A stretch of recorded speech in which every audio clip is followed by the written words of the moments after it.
Namaste and greetings. I, Shweta Shankar, researcher at IMPRI, Impact and Policy Research Institute, Prabhav Evam Niti Anusandhan Sansthan, Nai Delhi, extend my warmest welcome to you all to IMPRI #Web Policy Learning. Today, we are gathered here for Day 7 of Law and Public Policy Youth Fellowship, an online national summer school program, a 2-month online immersive legal awareness and action research certificate training course, and internship program. This program is organized by the IMPRI, Impact and Policy Research Institute, New Delhi. The chair for the program is Professor Vibhuti Patel, visiting distinguished professor at IMPRI, and the fellowship lead advisor and expert legal hands-on sessions is Advocate Dr. Shalu Nigam, visiting senior fellow at IMPRI. The distinguished experts include Shri Sandeep Chachra, Professor Vibhuti Patel, Advocate Dr. Shalu Nigam, Advocate Dr. Wahida Nayanar, Professor Mukul Ashar, Professor Uday Shankar, Shri Udit Mishra, Dr. Nivedita P. Haran, Shri Bhartendra Singh Baswan, Dr. Purnima Chauhan, Advocate Dr. Albertina Almeida, Dr. Gladstone Xavier, Professor Aruna Roy, Advocate Audrey D. Mello, Dr. Kaustuv K. Pandyopadhyay, Advocate Mrinalini Deshmukh, Professor Sharmila Ghuge, Advocate Flavia Agnes, Dr. Rashmi Singh, Mr. Debaditya Sinha, Professor Swaran Singh, Advocate Lara Jasani, Professor Anil K. Gupta, Justice Ajit K. Singh, Mr. Himanshu Shekhar, Dr. Amar Jasani, Dr. Soumyadip Chattopadhyay, Mr. Bilal Khan, Shri Rajiv Ranjan Singh, Shri Tikendra Singh Panwar, Shri Shailesh Gandhi, Dr. Simi Mehta, Advocate Abdul Hafiz Gandhi, Professor Amita Singh, Dr. Ajay Gudavarti, Shri Amit Dubey, Professor Sangamitra Acharya, Dr. Y. Suresh Reddy, Advocate Sanchita Ayan, Shri Surendranath Tripathi. The conveners for this course are Dr. Simi Mehta, CEO and Editorial Director at IMPRI, Advocate Dr. Shalu Nigam, Visiting Senior Fellow IMPRI, and Dr. Arjun Kumar, Director at IMPRI. I welcome you all to this enlightening deliberation and thank you so much for putting your time, energy, and efforts into truly understanding the vital role and complex intricacies of legal and public policy frameworks. We have also shared the course outline and reading resources document in your email for your kind perusal. We will be providing videos of each session for flexible learning at your pace and place. Before we start today's session, I would like to announce the housekeeping rules. It is imperative that you join the meeting on time. There will be a Q&A session after each presentation. Share your questions in the Q&A box and not in the chat box. The questions must not be posted as an anonymous attendee. Ensure that your questions are precise. Refrain from making general comments in the question to save time. Our session for Day 7 will cover topics of reflections on urban governance practices by Dr. Purnima Chauhan, Inclusion, Laws and Policies 1 by Advocate Dr. Albertina Almeida, and an interactive discussion session 3 by Advocate Dr. Shalu Nigam. To start the session today, I would like to invite Professor Vibhuti Patel for her opening chair remarks. Ma'am, over to you. Yeah. Thank you very much. Am I audible? Yeah. Okay. Yes, ma'am. Yeah. So thank you very much, Shweta, and whole team of IMPRI, Dr. Arjun Singh, Dr. Simi Mehta, Dr. Shalu Nigam, Shweta Shankar, Ms. Ritika, and Satyam Tripathi ji. Welcome, Dr. Purnima Chauhan ji, and the esteemed participants. This is the 3rd week and 7th session of the course, and it was marked by 7 highly engaging presentations. The first, it was started by the Dr. Sandeep Chachra, who gave us an overall understanding of the relationship of public policies and law, where he said law is a subset of public policy. Public policies are governed by ideological moorings. And after that, my session was on sectoral analysis of laws and public policies guided by the Constitution of India. Day 2 was marked by presentation by Dr. Wahida Nayanar on international human rights law and its application, impact and relevance, and she also examined and reconstructed UDHR, ICCPER, SCCR treaty based on the system and treaties based on the human rights and the region. And she gave us a complete analysis of the important 10 points which guide the international human rights architecture. Day three was important in terms of presentation on law, economics, and public policy by Professor Mukul Asher, and who started with the colonial times, where Mr. Vishweswarayya's contribution in the area of engineering and his vision of the new India and what kind of public policies that we need to have. And he also talked about the question of understanding of law and the limits of the law, judiciary, and the limits of the executive. After that, we had a discussion on policy initiatives and role of Indian judiciary, and two schools of thoughts were presented by Professor Uday Shankar. And he talked about the old one school which believes in separation of power and judiciary. That means executive and judiciary should not meddle with each other. And the second school which talked about that whenever the executive erred, judiciary had a right to intervene. The second presentation by Mr. Udit Mishra was on media, law, public policy, and media, where he talked about the important role of media in creating public opinion so that we can have a proper policy in place, and also the legal reforms, the whole history of legal reforms he talked about. And he also said that the media must have accountability and also the freedom of speech. Both are very important. He talked about two models. One is which should be emulated. One is a model of a BBC, which is supported by taxpayers' money, and the model of trust-based model, which is by the newspapers, houses like Guardian or a Tribune in Chandigarh. They are supported. The fifth day was on public interest litigation. Dr. Shalu Nigam talked about the important contribution of public interest litigations over the last 40 years and some of the landmark cases and judgments she discussed. Dr. Nivedita Haran, who spoke after that, she spoke on the 5 important aspects of public policy processes: political, social, and cultural data, need for a data and adequate and authentic data, the issues at governance, the question of corruption, leakage, nepotism, financial situation of the union government and the state government and public PRIs, local self-government, and the efficiency of public service. How can we ensure? She gave example of Kerala model, where it was for her as an IAS officer, how it was easier for her to reach out to the community, but participation of people in the public policies was much, much higher. The previous session, day 6, was very, very interactive, and we had Sri Bharatendra Singh Baswanji, who spoke on the public policy drivers. And he says that the ideology is a major driver of public policy. He gave a whole example of the ideological debates on development after Second World War, and also the debate in India, the new economic policy, the first phase where the centralized mixed economy model was promoted, and after 1991 we had a liberalization, privatization, and globalization. The second factor which he showed about was of the kind of structures and systems that we have created, and the vote bank politics. I said they were the very important drivers. After that, Dr. Shalu Nigam made a presentation on torture and custodial death, and she also gave several examples and the landmark judgments, and also discussed the politically volatile situation under which these laws, the custodial deaths and torture happened. Now, today we have these 3 presentations. It's going to be a very exhaustive session because we have Dr. Purnima Chauhan, Dr. Albertina, and Dr. Shalu Nigam. Thank you very much for this. Thank you, ma'am.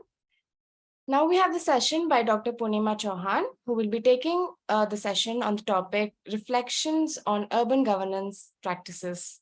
Dr. Purnima Chauhan, IAS retired, is a former Secretary, Government of Himachal Pradesh and Director, Himachal Pradesh Institute of Public Administration, HIPA.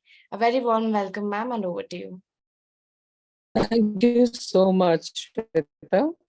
And thank you so much, Professor Vibhuti Patel, for having recapped what a lot of wealth of knowledge has been imparted in the last 2 weeks. And what I will attempt to do is take a ground check, a reality check on how administration and governance is very closely interlinked, and why do we need to prefix the word good with governance?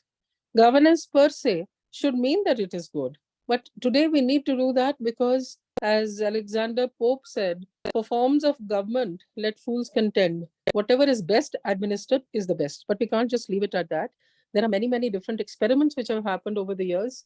And we are living in a very fast changing ecosystem where IT pushed climate imperatives, demographic dividend that we are having, which will probably in the next 25 years turn into a demographic negative until we look at it as an opportunity. So, however, let us start. I'm going to be covering the kind of governance which experiments and experiences that I have had with civil society, political, social, government, bureaucracy, economic society, judiciary, and now the environment. And this will probably cover 36 years of experience. And also, we will try and look through the crystal ball to see what the future holds and where there are certain legal gaps which can be addressed so that policy or laws can be framed or regulations can be added where they don't exist, or where there is plethora of laws which need to be sorted, sifted, simplified, so that, because ignorance of law can never be a plea. However, implementation of the law in its letter and spirit, is it being done? So we'll do a quick SWOT analysis of the subject, and the subject actually is on reflections on urban governance. So why does the word urban become important? I will start with that. Now, Thomas More's Utopia and Karl Marx's, a stateless society, these were endorsed by somebody called Fukuyama not very long ago, about 3 decades ago, when he wrote End of History. And he was so enamored by the fact that today we have reached an egalitarian state where perhaps a stateless society is possible. But lo and behold, in the next about 6-7 years, Fukuyama revisited, admitted his mistake, and said that yes, we do need the state, but the state is also undergoing change. We live in a very fast changing world today. So the role of the state, that is very critical. So the role of the state determines the role of governance. It determines all these factors, civil society, the interface between them, and the cross connection between the political, social, government, bureaucracy, economy, judiciary, and the environment. So the role of the state was first pinpointed by the World Development Report in 1997, which highlighted a very big concern that states, in a bid to do everything, thinking that, there was not too much emphasis on public-private partnerships that time, that the state has moved away from its core functions and started treading into this other circle. Let's say the core functions is a concentric central circle. After that is the circle of something which we call non-tradables. And the third outer periphery is the tradables. Now, what the state was doing is that extending itself without the adequate manpower or the capacity into these two outside circles, which could easily have been handed over to the private sector. For instance, in Himachal, where I come from, if you are handling apple procurement, etc., this could as easily have been done by the private sector. Or tourism, which is the mainstay of Himachal Pradesh, where we have a ratio of 1 local person to 3 tourists. That is the ratio. So tourism is a very important factor here. HP Tourism Development Corporation forays into new areas by saying that we are doing a pioneering role by opening up these new areas so that it creates a confidence among the private investor to follow over there. But what actually happens in practice, that they don't withdraw from there. They start, the private sector follows. But what do? The tourism corporation is stuck there as a white elephant with high salaries, without the ability to be flexible enough to respond to new consumer needs. And they are staying there and adding a burden as a white elephant to the taxpayer. Now, this is not the kind of governance that we want. So hence the need for, emphasizing pure, just simple governance from good governance. So that is where there were different experiments over a period of time when the World Development Report said this. Even before that, the first person perhaps to really experiment and think beyond just Tofflerian forms of future and think beyond just simply an Orwellian big brother is watching you form of government was Margaret Thatcher. In fact, she flagged in her Next Steps program, she flagged very important issues that the government is overextended. The government is unable to pay attention to its core functions. And the core functions cannot be hived off to the private sector in any kind of a public-private partnership. So that is very important. And she came up with something like the Next Steps program and in collaboration of Marks and Spencers. She didn't use any of her bureaucrats. And that led to something called contractual arrangements and the new public management, which is very, very present, very markedly present in countries like New Zealand, in countries like Sweden. And we are still on the experimental stage. It is in the US. In the UK, it has been tried with mixed results. For example, any kind of activity which can be handled by the private sector is quantified, monetized, and then a contract is entered into with a person who will be hired as a director to implement those. Now, I'll give you a very, very extreme example of how close UK came to having this contractual arrangement in running their prisons. So now responsibility, authority and responsibility has a very unique thing about it. You cannot hive off responsibility. You have to take responsibility. So the secretary's job cannot be hived off, but the director working under the secretary, the example that I was giving was that from the British prisons, this particular contract was entered into with the private sector director that among the many things that you have to deliver, you cannot afford to have more than 3 jail breaks in a year. Now, it so happened that one prisoner who decamped from prison, who ran away, was a very high-profile prisoner. Now, the secretary was hauled up in parliament and asked, why did this happen? He came up with a contract and he asked the director. The director said, well, your contract says that you can have 3 prison breaks and I will not be penalized for it. Now, this prisoner was so important and so high profile that his weightage was perhaps equal to 10 prisoners. Well, that was not in the contract. So now today, there is a need that you will contract out, you will have PPPs. Do we have the capacity to enter into those legal contracts which are good? In a situation, have we perceived what are the kind of situations which will arise? This is where law steps in. This is where experience steps in. And this is where administration can be improved with law and administration working in tandem. But the bigger concern today is when we are reflecting on urban governments, or even I would go ahead and say rural governments also, local governments. We know very well that this country is a country of 1.4 billion people. And sometimes it's a shocking statistic to know that there are only 5,000 IAS officers in a country of 1.4 billion. It's hard to imagine what is on the plate of each of those officers.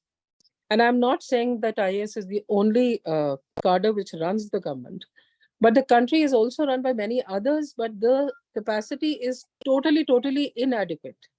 So what is the answer? That there has to be decentralization, there has to be deconcentration, there has to be delegation. And as we all know, the 73rd and the 74th Amendment sought to do this. But in reality, those funds, functions, and functionaries, a quick reality check will show that neither the funds nor the functionaries have been adequately provided to the third tier of governance, and that is the rural and the urban local bodies. And this is despite knowing that in the urban areas, cities are the engines of growth. Let me just give one statistic. Cities contribute 70% to the GDP of this country and increasing every day. And we have seen the hordes of migration that is taking place from rural to urban areas. For what? There are only 3 motivators. One, medical facilities. The second is jobs. And the third is education. How to reverse this migration is very important because the cities are bursting at the seams. I can vouch for Shimla, definitely. The mobility in these cities is a horror. Parking issues are huge. Commute is a huge thing. Today, I think traffic jams have become drawing room conversation. Now, these are not issues which can be handled by the center or by the state very effectively. There has to be a partnership, a connection of dots between the local governance and between the state government. But reality also bites because state governments are not willing to let go of the powers by providing adequately, as provided in the 73rd and 74th Amendment, to empower local bodies to execute the responsibilities which have been given to them. And at the same time, keeping in view the fact that you need output-based, outcome-based governance, not just process-based. We had a mantra in 2015 saying minimum government, maximum governance. And how do you manage that? I mean, it's mysterious. It sounds like an oxymoron almost. But that is possible today because we are living in the third wave, Tofflerian third wave, of an IT-driven economy, an IT-driven globalized world. But look at the tension which emerges over here. We are living in a globalized world. We trade in a globalized world. We travel in a globalized world. At the same time, transparency, accountability, and efficient public service delivery can only happen at the local government level. So decentralization and globalization are two opposite ends which are at tension with each other. So it is very important to bear in mind that having said whatever has been done at the role of the state, it is important to push it down. And what is efficiency? There are two forms of efficiency which we will talk about when we talk of inclusive government. And I'm sure, as was just mentioned by Professor Patel, that there is more on inclusive government and inclusive governance which will be coming. In I have seen that efficiency, if you boil it down, it just boils down to cost and time efficiency. Now, as a citizen, what are you expecting out of government? Today, all governments are hoping that they are responding to citizen needs. And we are in an increasingly aspirational, impatient society, a young society. India's demographic dividend is 65% of Indians living below 30 years of age. These are the ones who, whether they've done a virtual trip or an actual trip abroad, have seen that there are better systems, have seen that there is better governance, and they demand the same in their own country. They're willing to pay the taxes, but they also day by day. Hence, there is no real report card on the government. But yes, there are different report cards, which perhaps should be assimilated into one major report card for the government. For instance, on gender and empowerment, gender budgeting, you have the statement 21, which I don't know how much work has been done on that, but that also needs to be mainstreamed. So now it's very important that we move towards how do you analyze, first of all? 2, 3 imperatives, which perhaps every law should capture, every policy captures on paper, but doesn't implement. And that is an evaluation matrix for each policy, for each strategy. And that feedback has to come from the citizen. Where is the feedback loop? In all my experience, I have seen policy is made, policy is launched, but is that policy suiting everybody's needs or is it perfect in its very first draft? It is impossible. You have to have a proactive mechanism of piloting a policy for at least 6 months to know does it suit everybody's needs. And that is only possible when you have a regular interface. Now, this may seem like a pipe dream that in a country of 1.4 billion people, how can you have people's interface coming in? Let me give you an example of what I actually saw in Sweden on a 25 municipalities over there. Malmo, this city which is in the south of Sweden, very close to Copenhagen, it was a surprise to me that Malmo handles foreign affairs also. And the logic that was given was, and Malmo is so close to Denmark, Copenhagen, it's a 20-minute undersea train ride from Malmo to Copenhagen. Now, it is ridiculous if permits and they have to come from Stockholm. So the municipality over there handles these foreign issues as well. This is the kind of delegation and decentralization which has happened over there. Now, what about the citizen interface? And how do you determine that the citizen needs minimum oversight, minimum inspectory raj, but complies? And there was so many evidences from Malmo that it is worth emulating. Number one, Malmo has a citizens panel. Now, from every sector, whether that's agriculture, industry, whether it is education, whether it is culture, you have 3 representatives from the citizens. And mind you, Malmo is an amalgamation of 173 ethnic groups, which is huge. But each one of them has a voice. And this was proved to us when we saw that how do they do town planning in Malmo? So they collect the citizens, they share with them that this is the city that we are planning. This is this is where the sunshine comes. These are the mountains. This is the wind. This is the water, etc., etc. This is how we are planning to create the city, urbanization that will follow. This is the spatial planning that we are doing. The person, the citizen, is even engaged and told that this is how you will be able to take your children, walk down to school.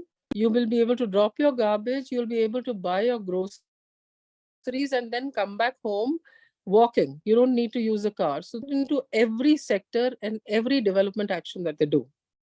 Now, this kind of engagement with the public, when they were doing that, they came up that one of the ethnic communities, the Somalians, they raised an issue, the women, that we don't want windows in our kitchens. And the question raised was why? They said, well, our cultural construct is such, social cultural construct, that we cannot be wearing the hijab if we can be seen from any window. We spend 80% of our time in the kitchen. So we don't want windows in the kitchen. Can you imagine the kind of public engagement, citizen engagement that they do? That day, this problem came to the fore, which is such a minor thing, it would have been missed a million times. The Rajiv Awas Yojana, when in Shimla we were trying to get the slum dwellers to participate in the kind of construction that was required, there was no response. Every time the municipal corporation people would go there, that area by the slum dwellers.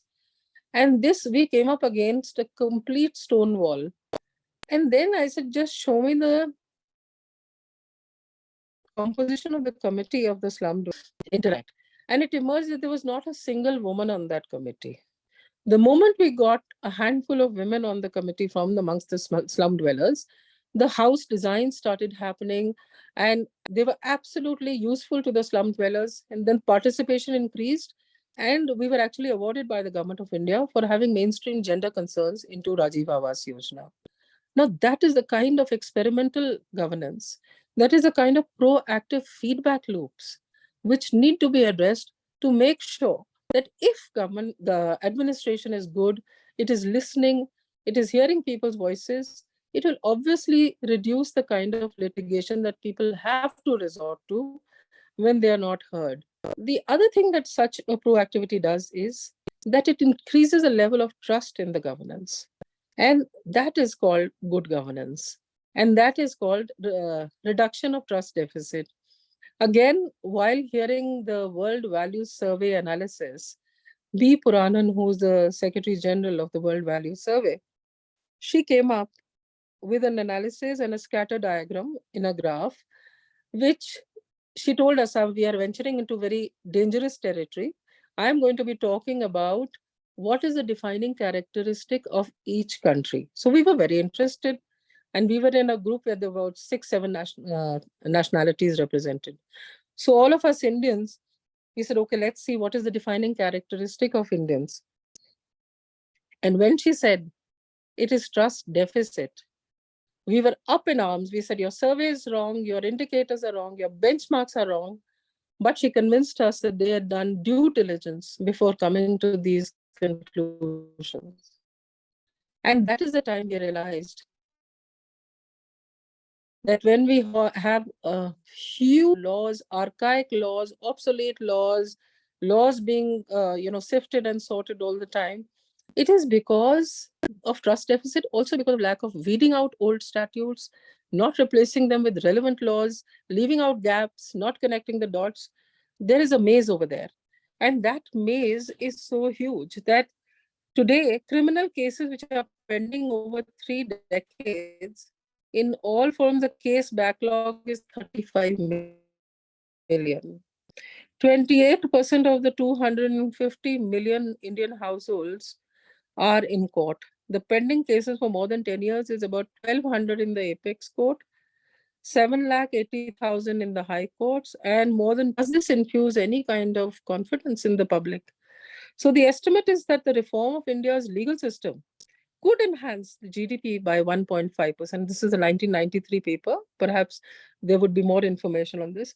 So archaic laws, we even have the oldest 1836 Bengal District Act. It's a statute which is still existing. So the speed of dispute resolution through alternate fora of settlement is absolutely required. And there are persisting legal gaps which are still being addressed. The Uniform Civil Code is one of them. Marital rape, despite the Nirbhaya case, despite Justice Verma's report. Then the urban agglomeration, which is now a new phenomena, where peripheral towns are being merged into huge urban areas. How do you run them? How do you define them? Are they beyond the urban local self-government? Is this a new entity which is emerging? Then things like privacy laws, especially when we are living in this high-tech world, which is now increasingly invading our homes, our minds. And in the lighter vein, I would even like to say, one must see this film called Minority Report, in which the thought police, Tom Cruise, thought police is supposed to invade your minds and your heads and see, are you thinking negatively? Are you going to be a threat to society? It's almost like when you go for a loan to the bank and the bank sees what has been your track record and then decides to give you a loan. Here, it is going to weed out people who are going to be a threat to society. That may be very far-fetched today, but that doesn't seem to be so far-fetched when you look at artificial intelligence. Today, you have something called Chat GPT, and you don't have any plagiarism laws which can deal with Chat GPT today. And it is such a powerful mechanism that it is taking over all kinds of PhDs, the academia, and people are at a loss how to deal with this. So today we are living in such a fast changing world that laws also need to be flexible to be able to react quickly and settle previous disputes so that there is capacity to react. So the kind of experiments that I saw with citizen engagement on these issues was amazing. This Malmo panel of 3 people represented from each sector of the economy was so effective. They had a tenure of about 2 years. And the ministers in the central government in Sweden, they, for instance, if they were making something new or they were doing a reform in the education sector, they would be looking at people from this panel, whoever were the experts, and taking feedback. And how do those people get feedback from the citizen? The citizen was free to suggest any change that he wanted. If he got 100 signatures online, that particular resolution will have to be seen by the Malmo panel, by the experts of that sector, and then they will sift and sort it and then send it to the minister, and there it will be converted into policy. Now, if you look at this pyramidal vertical, from this beautiful triple bottom line at the base, the kind of escalation of people's desires right up to the top was so interesting and institutionalized. And that is very important. This institutionalization led the people to believe that we are being heard. We don't need to defy these laws because these laws are made with our consent. So the ministers would hive off after having seen what reform is required. They would see what are the core functions that they can execute efficiently.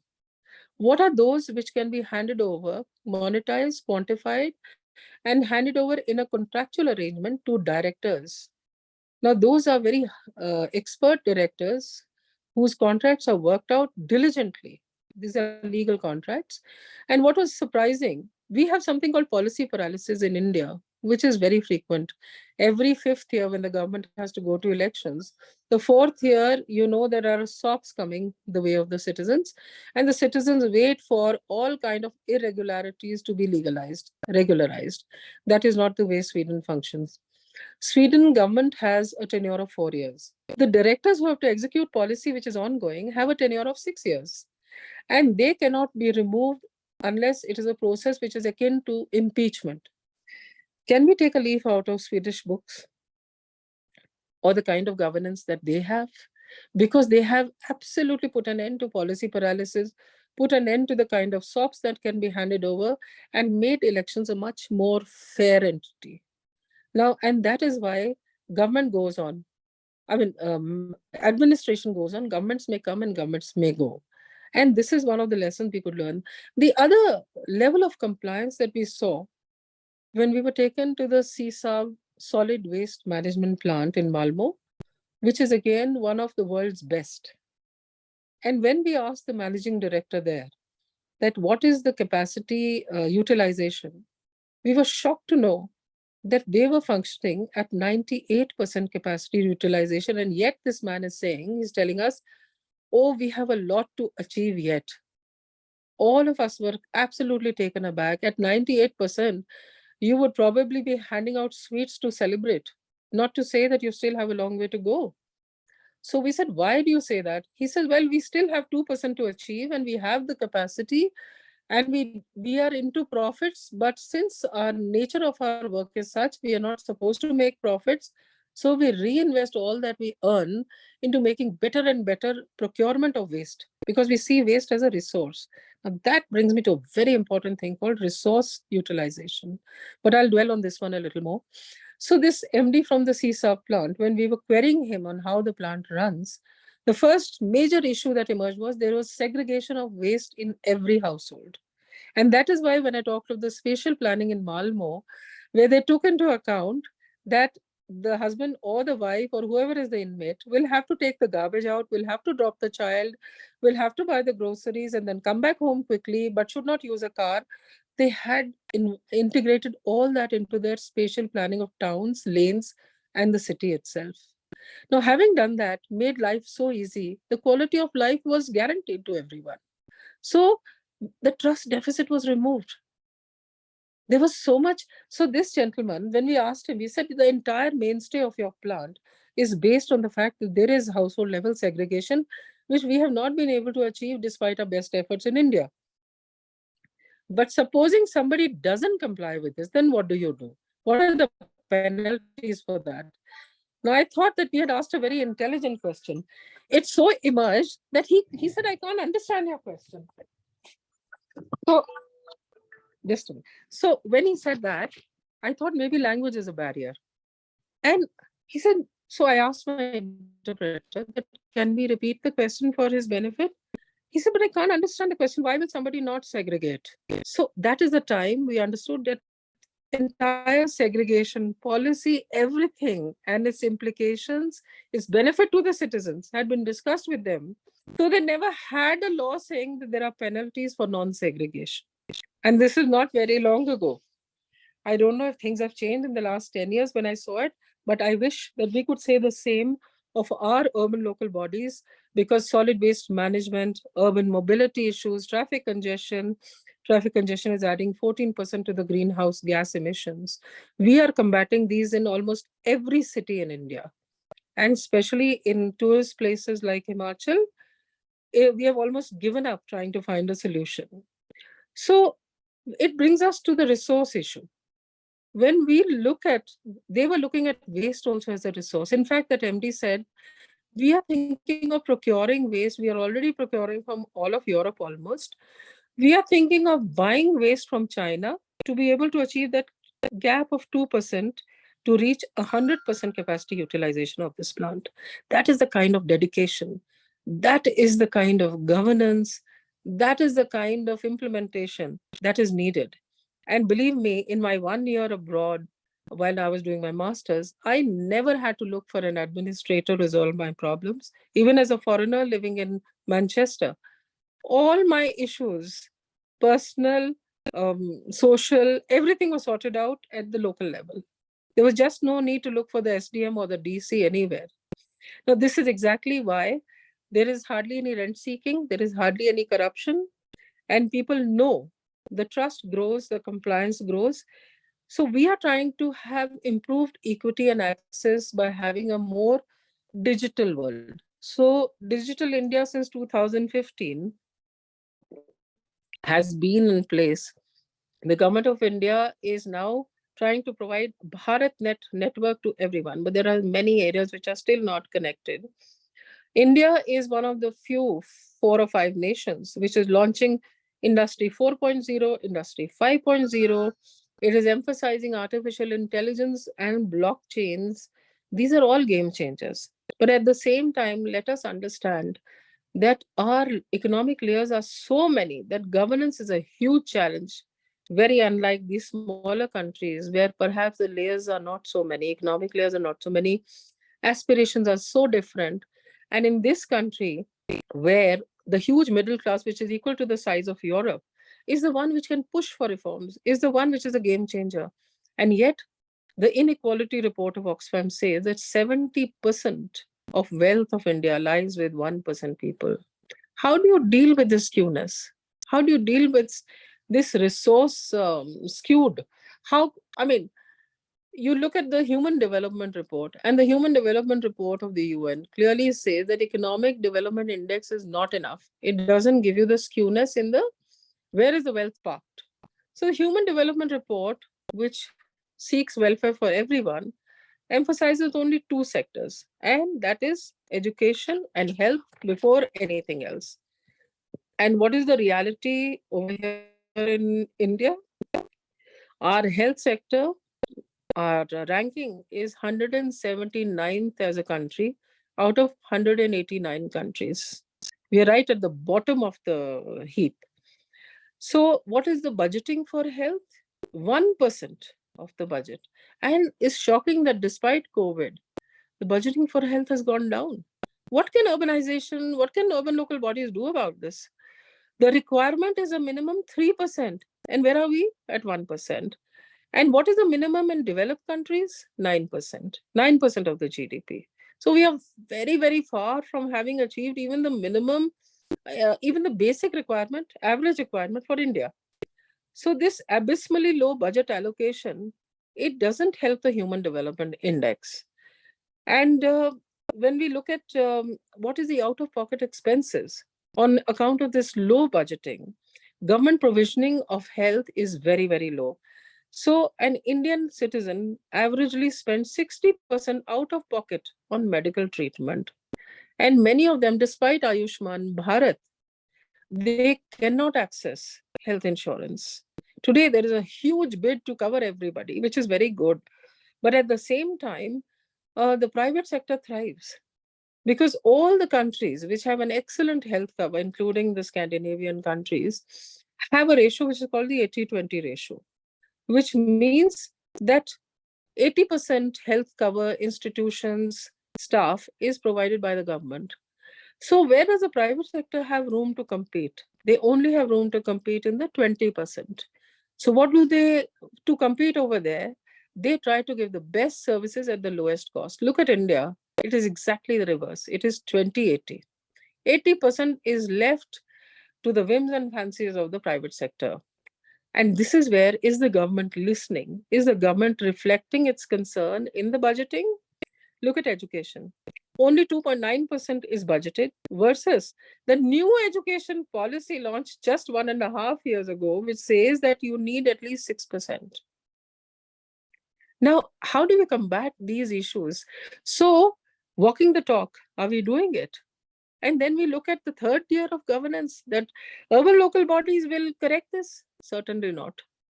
The correction has to come from the top, because like it or not, we would love to have a bottoms up civil society driven approach of governance.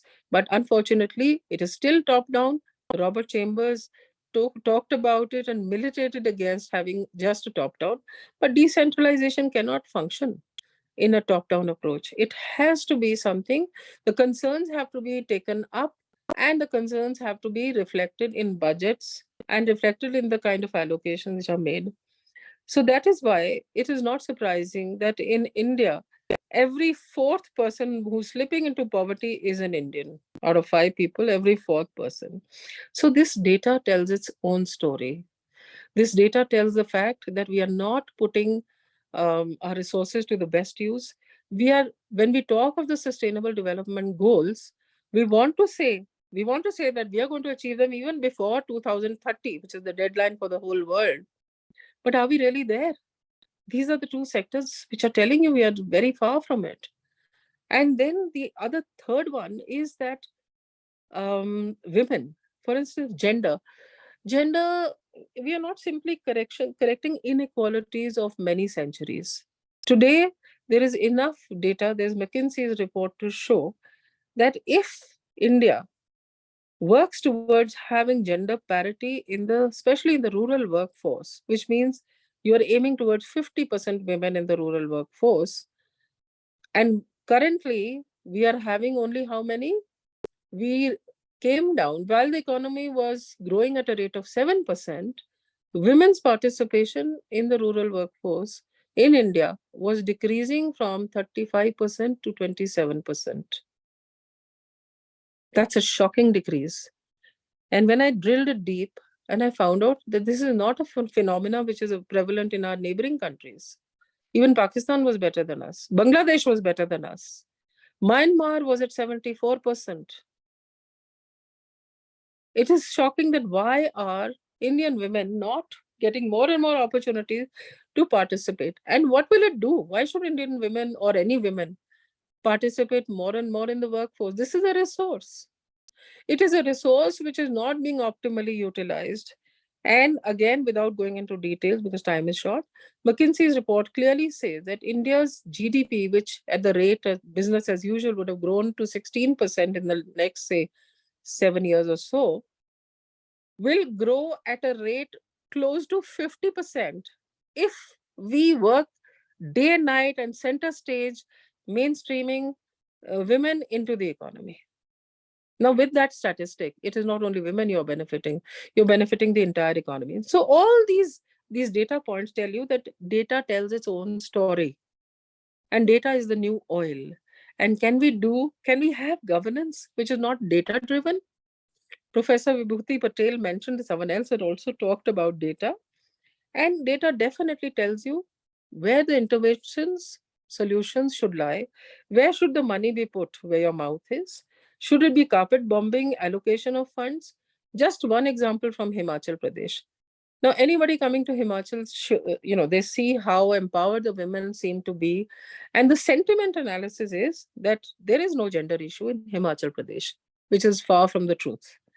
Now, having said that, I had no data to support it until I saw the planning data recently. And Himachal's women are 972 to 1,000 men, whereas the national average is 942. Now, that is fantastic. 970 or 72 women to 1,000 is far, far better than the national average. But when we drill deep into a subcategory of the data, in the 0 to 6 age group, where we felt Haryana was the only defaulter and maybe Rajasthan and others, we discovered that Himachal's 0 to 6 data, the national average was 919 girls, small children, girl child, to 1,000 children, boys. Now, where was Himachal? At 909. I couldn't believe it. I said, we are 30 points or 32 points higher than the national average on women versus men, 1,000 men. And here we are 10 points lower than the national average when it comes to 0 to 6 age group. Where is the shoe pinching? And when we drilled deep into it, we found that the bordering areas, which were bordering Punjab, Haryana, these are the areas where a lot of mobile clinics were there. And then it was found out that these are the areas where, the need to have a male child was fostering female feticide. So we could actually attend to those design interventions, put the money there, rather than doing carpet bombing by simply saying the first statistic, 0 to 6 is, 10 points less than the national average. So drilling deep into data to find where the problem is, where is the genesis of the problem is very important. Other countries, again, have done fantastic jobs on that. For instance, Sweden, when it had the snow clear, it got data on winter time that there were a lot of old people, children, and women reporting fractures and injuries during snow time. When they looked at the data, they realized that snow clearance is not happening on the pavement, which are used by these three categories. It's first happening on the roads, and most of the cars are driven by men. So without having a gender bias, there was an inbuilt gender bias in the snow cleaning operation. Can you imagine the data was analyzed to this extent?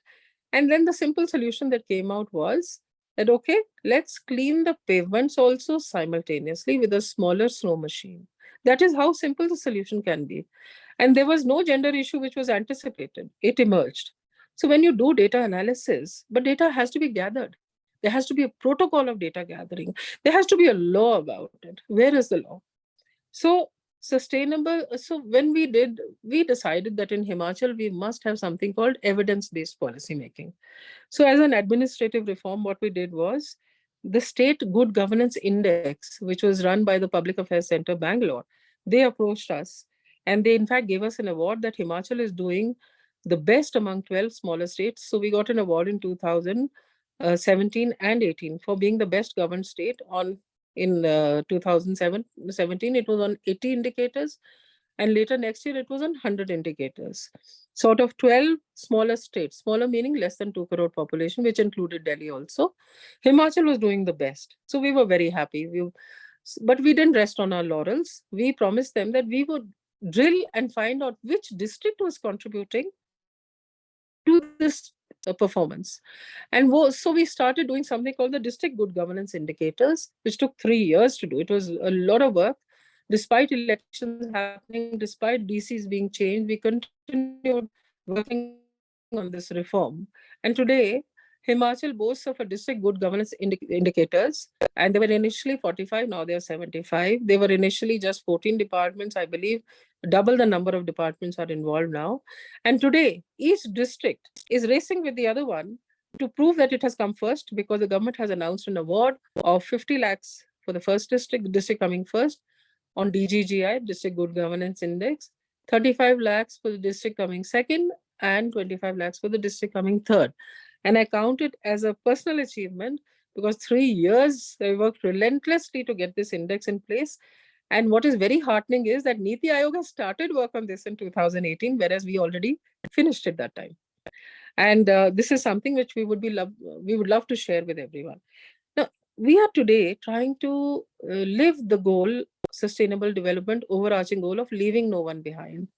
2005, the RTI Act was the first one to do that, giving access, giving equity to people, that this mysterious juggernaut called the government, you can access information from there.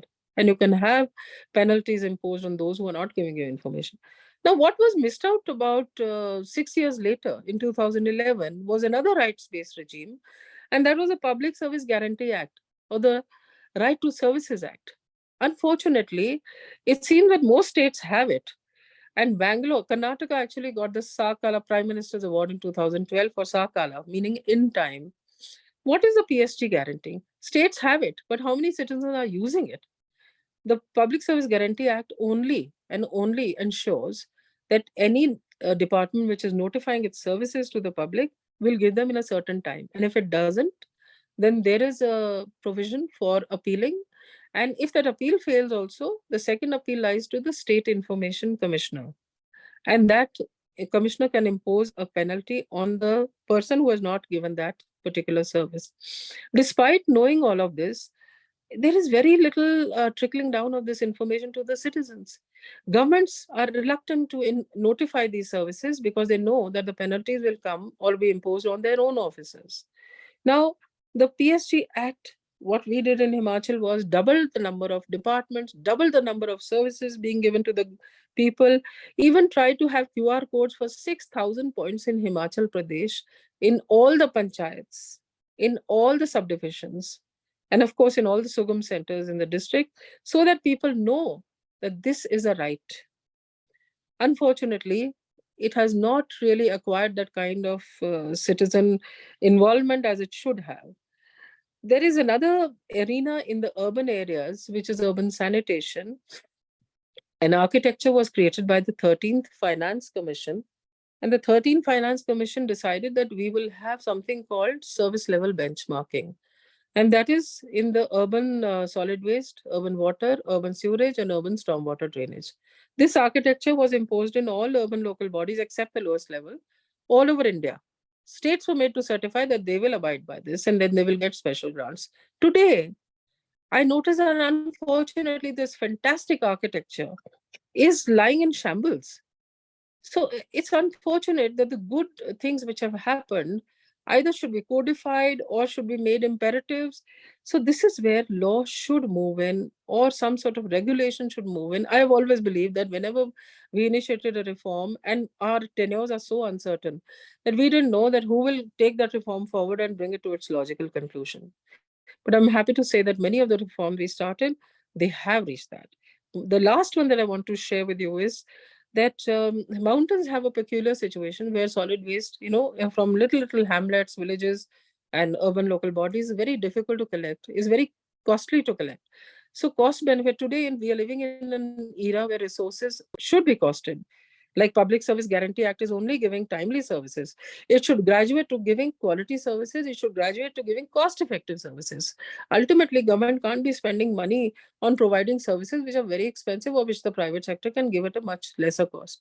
So here was a executive officer I had, a person called Mohinder. When the NGT told us that why don't you look at Punjab clusters to replicate them in Himachal Pradesh for solid waste management. And when we said Punjab and Himachal are, it's like apples and oranges, you can't compare them. So they said, you please go and give us a report. So when I went to these executive municipalities, very small ones, I was amazed at what work this man was doing in Manali. I'm sure many of you know where Manali is, an international tourist destination. But, mountain areas being linear, when you have dead mileage, you have trucks which are going to collect garbage and coming back, empty because they're depositing the garbage and have nothing to pick up on the way back, the cost goes up. So user charges are very difficult to impose. This man, what he did, he realized that his urban area in Manali was very small. There's the Bias River in between. And there were many hotels on the other side of Bias River, which were chucking garbage into the river, chucking sewage into the river. What did he do? He realized he can't go into that area. That's not his jurisdiction. He got hold of the pollution control person whose jurisdiction it was. And he told him, let's go together. So he went to the other side of the river, went to those hotels, and using the clout of the PCB person, he said, look, if you chuck the garbage into the river, then we will impose a very heavy fine on you. We have an alternative for you, and that is our truck will come. Now, he was not getting a truckload even in his area. So what he decided to do a circular route by going across the river, using the truck to go to those hotels and collecting garbage from there also. So he facilitated them. He facilitated that we will send the truck, and he also made a pro rata system of charging them for the garbage by charging them 1 day's full tariff on full occupancy of their rooms. That became equitable. If it's a small hotel and they have 10 rooms, then the tariff was for 10 rooms, 1 day's tariff. That was the fees for the garbage collection. If it was 100 room hotel, then it was a different fees. Now, having done this, he got a circular route, and this man didn't stop at that. He used PCB, and then whatever garbage he had, the 10-year-old inert, that was of no use. It was just using the landfill, and in Himachal, land is very difficult to get. So he wanted to reuse. We talk of reuse, recycle, reduce. He actually did it. He started using his inert material, which was stuff there, which had methane gas had been released scientifically by him. And this inert was useless. When PWD was trying to make embankments along the river and they had to do filling, he said, you please take my material, use your JCB, and it will hollow out my landfill and I will refill that landfill. So he was collecting more garbage. He was not afraid of taking on more work. He was doing it so innovatively. Now, that brings me to the issue that governance today, to be good, has to be innovative. Governance today, to be responsive, has to use dedication. It has to find a way out.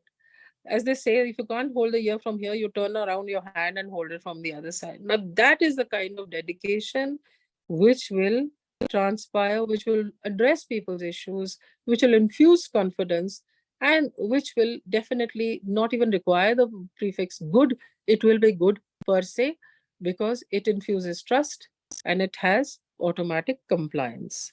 And I will stop over here. And thank you very much. Any questions? I would be more than willing to answer them. Thank you so much, ma'am. On behalf of IMPRI, I would like to extend my heartfelt thanks to Dr. Purnima Chauhan, ma'am, for her enlightening insights on urban governance practices. Your expertise and knowledge have truly broadened our understanding in this area. So thank you so much, ma'am. Before proceeding on to the questions, I would request the chair, Professor Vibhuti ma'am, to share her remarks. Thank you very much, Dr. Purnima, for such an erudite and very, very inspiring presentation, because it gives us hope that we can change the situation. And Ministry of Urban Affairs, I think it's the most proactive so far as dissemination of knowledge is concerned, because it brings out urban affairs, the Urban World Journal also, where so much of sharing takes place at a ground level. Some of the questions that I have in my mind is about the training and capacity building of urban local self-government bodies, the efforts which are made, and are we taking new knowledge, like the kind of things which, so many things which you told me today, are very, very new, and they can be replicated, especially in those 300 cities which are earmarked for smart city program. Second one is about who were in Sweden, like you said that who were the waste managers in that program? People voluntarily joined, or they had to use things like caste system in India. Like we see that in sanitation work, you are basically Dalits, Shudras and Ati Shudras are there. So that factor. So how can we avoid? What was the level of automation in waste management? Another thing that we have a Ministry of Panchayati Raj institutions. It was started, I think, in 2006, no? And it is backed with the budget also. Is it adequate? What are the powers of Ministry of Panchayati Raj institution? And the question of gender-based violence, in urban areas, gender-based violence has escalated sharply, and NCRB reports also say that. So what can be done in terms of tackling because except for CCTV camera, there is nothing much has happened, or some police helplines we have. But what can be done to comprehensively deal with the escalating gender-based violence, especially targeted at adolescent girls? No? Yeah. Thank you, Professor Vibhuti. Yeah. The second question on waste manager, I couldn't get it. Can you repeat that? Because waste you had the question on. Like in Can India, you repeat that? In India, in context, the waste management is governed by the caste system, no?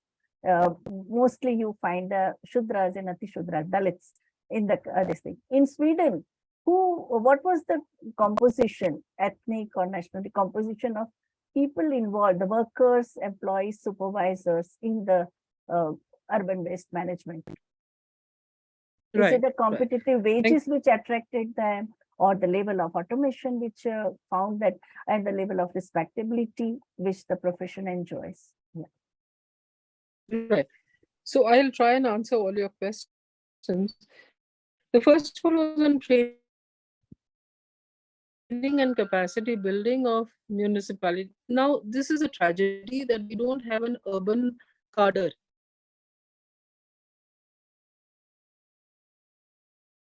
The expertise which need an urban cadre now with India, which is already is going to reach Rishi and Atmanirbharta. All that will happen. As I said, funds, function, and functionaries. The weakness lies in the funds and the functionaries. Sure. Functions have been delegated. Yeah. You have that is in the two schedules to the 73rd and 74th Amendment. And that also the Ministry of Panchayati Raj Amendment. Also functions on capacity building, and we had just finished with elections. And I suddenly realized, I talked to some of the elected representatives, they had absolutely no idea 73rd and 74th, the 74th Amendment, which they were supposed to have. And they have a fixed tenure of 5 years. So I said, this cannot work like this. And then we have representation of women. And, in Himachal, surprisingly, it's a very interesting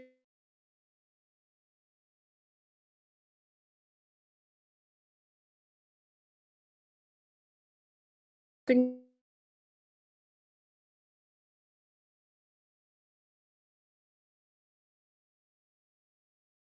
statistic that despite having 50% reservation for women, you have getting elected even where it's an open seat. Now, this is a measure of empowerment, all right, but what are they doing? It's like 30 years, but if you look at the profile, me, is this the kind of youth to whom you can hand over the country? Same question arose that is this the kind of polity that we want at the local level? And we realized there was absolutely no architecture of training there. And even the Ministry of Urban Affairs had not come out with any kind of capacity building money, etc. that time. Fortunately, what we decided to do, that we made out a whole two kinds of trainings for them. One was simply orientation training, and the second was based on schemes and details. Yeah. So the first and I handed over this to CRID in Chandigarh because there was no institute in Himachal which could do it. And when these people were supposed to go to in batches, they were supposed to go to Chandigarh. Many of the sessions I took myself. So I also asked GRID to take them on a tour of Chandigarh, being one of the best planned cities in the country. It depends upon spatial planning, how they can help to improve quality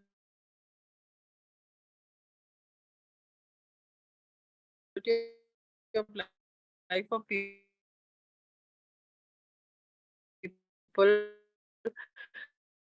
They don't have to depend on the secretary of the urban local body for everything.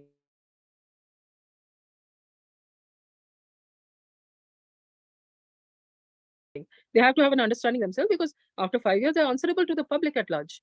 So it emerged that the women, they said, we have not. So we said, okay, fine. You go take a holiday. I mean, treat it as a holiday. Take your husband with you. Will pay for that also. So that was the icebreaker of their responsibility emerged. Now that later on, Government of India launched an LPPYF for contractual people of where there was an issue.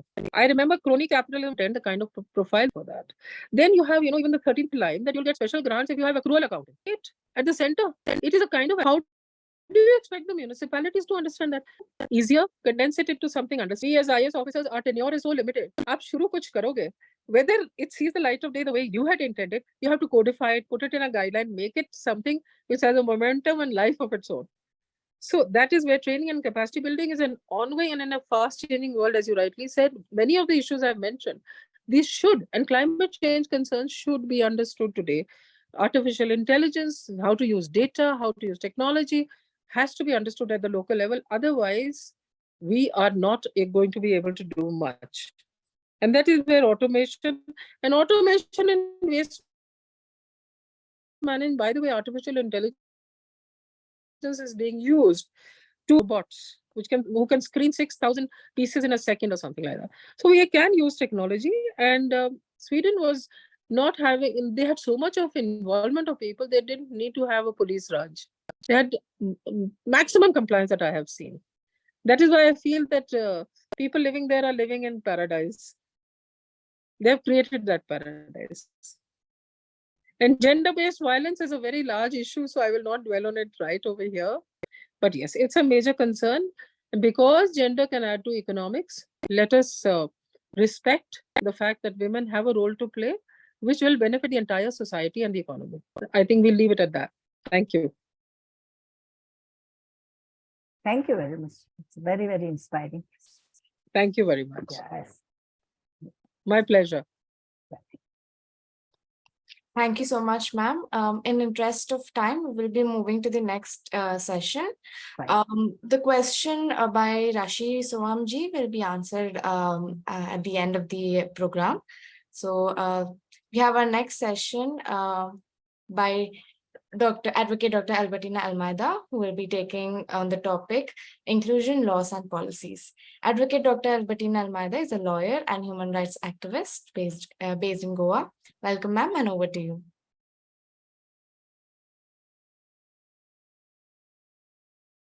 Please unmute, ma'am. Good afternoon. So I will basically start by telling you where, when I'm talking about law and inclusionary policies, that where did I come in? I'm basically a lawyer and a human rights activist, and I was always I was concerned about inclusion, but it's one thing to be concerned about inclusion at the head level, and another to come face to face with these processes that deny inclusion or that cause exclusion. So some years ago, there was an issue at the Goa University where people approached various activists saying that there are no reservations being followed there. So now here was a question where we know that the Constitution provides and enables reservations, and that there is also a policy towards reservations, but the reservations were not being followed. So but I was a little confused, because I thought, I'm always hearing this, that, from many parents saying that, oh, our children cannot, think now of applying for posts. I'm talking of people from what is called the general category. So saying that our children cannot think of applying for educational opportunities or for jobs, etc., because we belong to the general category, and the whole place is filled with there's so much of reservation, so there are very few posts for persons in the general category. So so one is hearing this, and so somewhere, when it gets constantly said, you begin to believe it because it's being repeatedly said. So I also thought, okay, maybe there are a lot of posts reserved. In my opinion, it was okay, so be it. But I mean, I believe this bogey that there is that much that all the posts are, a whole lot of posts are filled.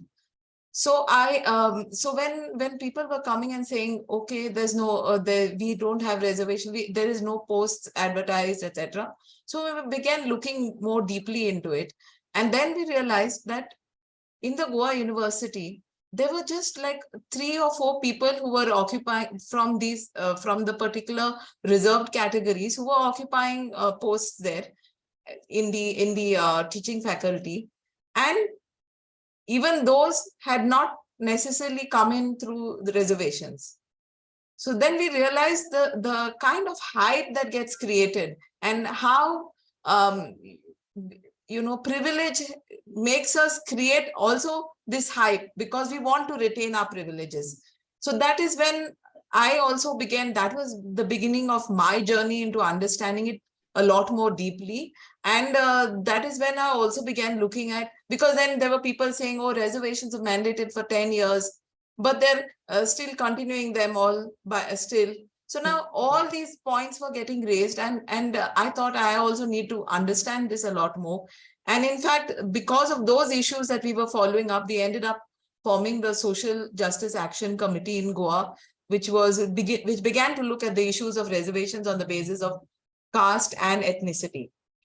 Now, when we are talking of inclusion, of course, the inclusion is not only with respect to caste and ethnicity. There are various other axes on which people have been discriminated against and excluded, and therefore there have to be special inclusionary measures for various other sections of who are discriminated.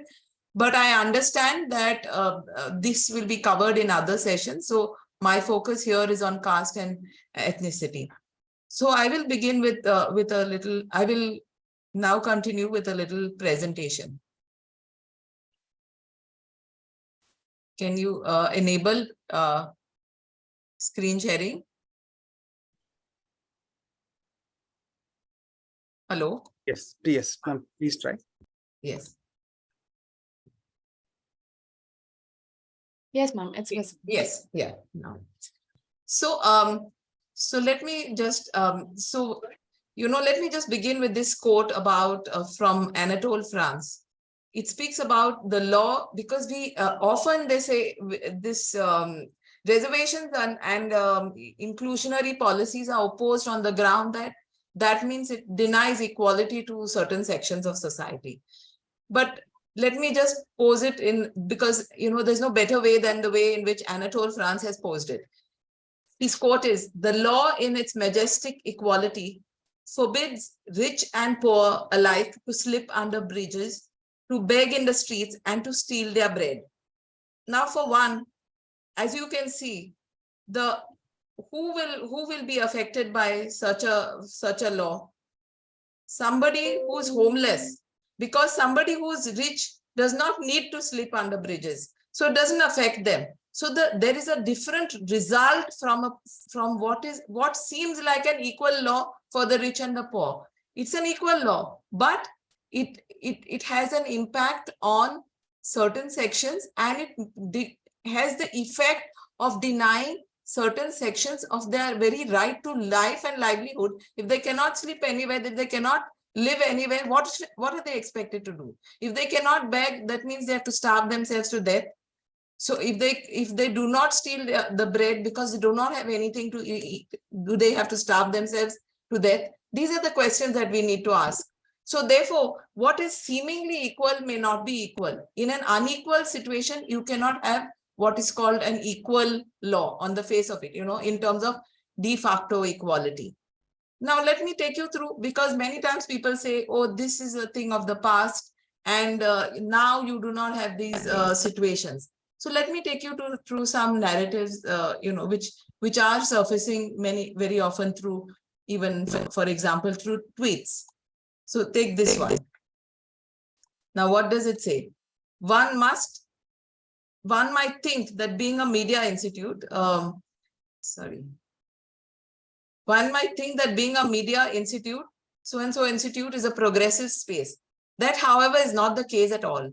I've overheard my classmates say that reservation ki wajah se Harijan bare hue hain campus mein while eating a samosa in the canteen, said Rekha. Of course, the names are changed. A student from the Dalit community. Now, the Supreme Court has already held that the Harijan is a derogatory term, but still you find that these expressions are used. So you see that, not just 10 years after the Constitution, but now about 73 years after almost 73 years after the Constitution is formulated, you have people still using that expression and, pejoratively using it, in a very derogatory manner using it, saying reservations ki wajah se Harijan bare hue hain campus mein. So you see that even today there is a need. Even today you find these kinds of articulations in what are seemingly progressive spaces. Now let us take one more. That was with regard to caste. Here this is with regard to tribe, because it manifests itself in different forms. It's not always about not touching, untouchability, or not touching the person, but it's about creating material discrimination in very many ways, that people cannot access education, they cannot contest elections, or they will not get a ticket for elections. So there are different forms in which it manifests itself. So here in this case, this Ramesh, a student belonging to the scheduled tribe community, he said the distance between his hometown and Delhi was a long one. It's not easy for many of us to dream of having a career in big cities such as Delhi or Mumbai. There are multiple hurdles, including financial difficulties and access to education in earlier years. Despite these, when some of us reach here, our peers first see us as Naxals, Harijans, and Chamars, and then as their batchmates. So you can see the live expression of this even in the capital city of Delhi. And he's talking about how difficult it is for them to reach that place in the first place, to come from their hometown to Delhi, from maybe a rural area to this kind of metropolis, as it were. Sorry. Yeah. So therefore, one can see that there are these kinds of expressions still prevalent today. And the need, therefore, why these issues of representation, why these issues of reservation arise. I would like to pose also to you another situation at a global level, which is very current, and to show how we react and respond differently to situations of persons in trouble, the persons who have been denied, who have been denied access, or persons who are in trouble. And here I will give you a global example, which is currently in the picture. The whole issue of the people in the submarines who died, who drowned, as it were. And here is a question of, I don't say that they should not be, that the people who were drowning should not have been assisted to see what could be done. But my point is, if one looks at this, if you are a refugee in an open boat and get in trouble, you can see this picture of all the refugees in an open boat. Okay. Now here you see that if, nobody was talking about this, but, it was left to them, or there were all these imagery about what refugees are all about, and, how did they become, are they refugees, etc., etc., all this discussion. Nobody looked at, here they were looking at why did they have to be, how did they come to be in that boat, rather than, okay, they are in that boat, there is a problem, and they have to be in an open boat, and they have to, be rescued. And here is a situation where there is a submarine, you're a billionaire on a joyride that costs $250,000, and all the navies in the world will spring in action to save them. 4 persons. Again, I repeat, these persons needed to be saved. Everybody needs to be saved. Everybody needs to get a chance in life to survive. But the point is the discrimination. So there are implicit biases which we may not even understand when we are talking about the biases we are reflecting in the sense of saying that, oh, these people have reservations, oh, these people don't deserve, why should they get, they're not meritorious, etc., etc. But what we do not understand is that there are so many implicit biases that are militating against them. In that sense, there is in fact a reservation, an unspoken reservation for the locals. And here I will take you through this.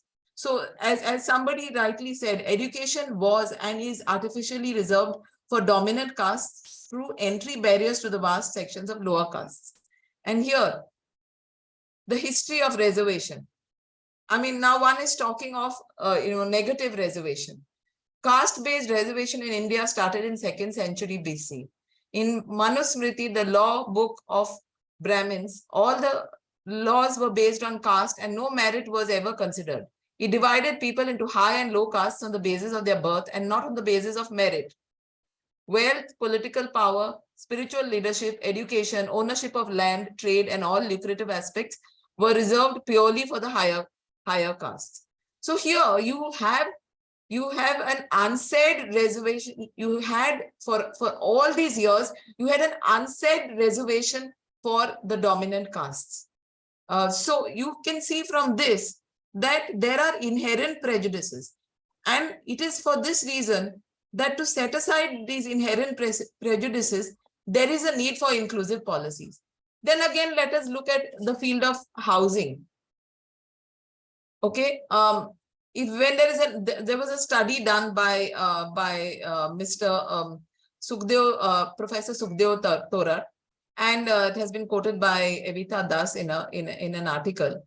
And the study showed that while all dominant caste Hindus found accommodation on the advertised terms, only 59% of Dalits and 33% of Muslims were able to do so. So what was the issue? That these are dirty people. There are all these kinds of prejudices that have been so much sunk into us. So now in such a situation, can Dalits get jobs? Can Dalits get housing without some specific measures being taken? This is where the need for affirmative provisions, the need for special provisions for these sections of society has arisen. And as Dr. Ambedkar has said, caste is not a physical object like a wall of bricks or a line of barbed wire which prevents the Hindus from commingling and which has therefore to be pulled down. Caste is a notion. It is a state of the mind. As you can see from the earlier quotes, this state of the mind is so very strongly entrenched that to this date, it continues to be entrenched. It appears to have religious sanction, and so therefore it is so strongly entrenched that it is very difficult to remove it, and therefore you need some very specific measures in the law. You need some specific directives, so to say, in the constitution, and therefore it comes within the section of fundamental rights.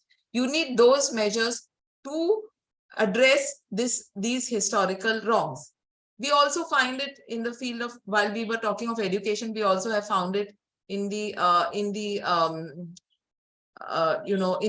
field of education. People have said, okay, well, there can be reservations in the lower strata of education, but why do you need it in the higher education? Because they have reached higher education, so that means they are a creamy layer.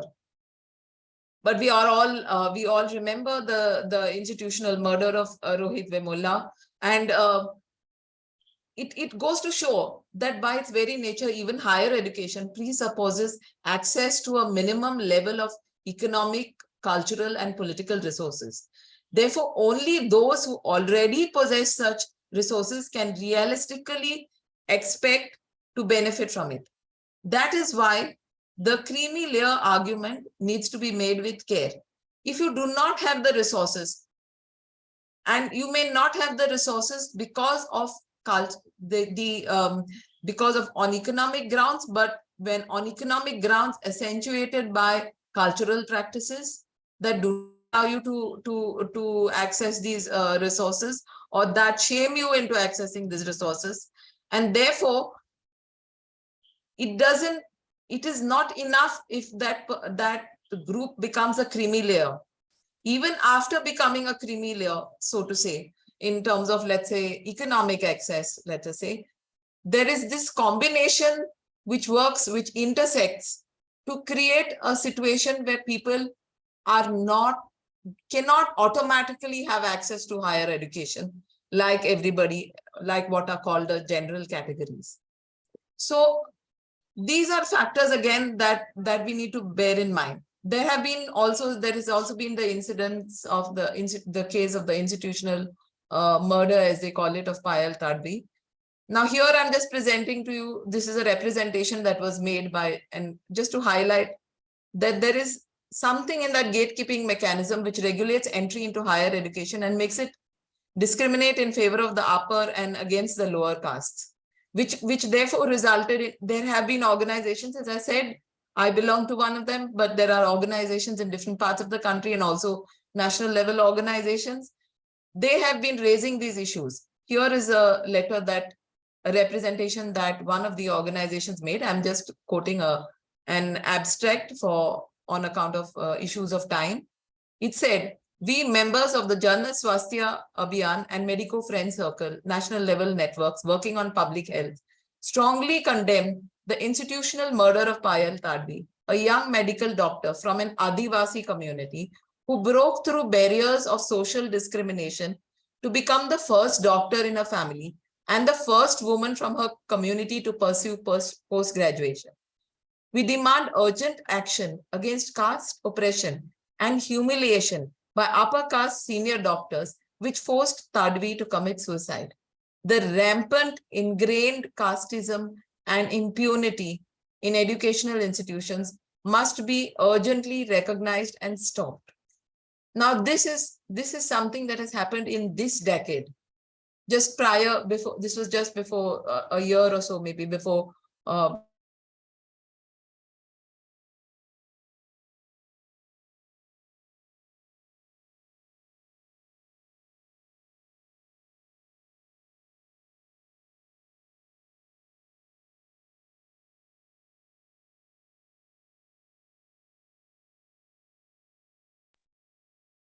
got stuck.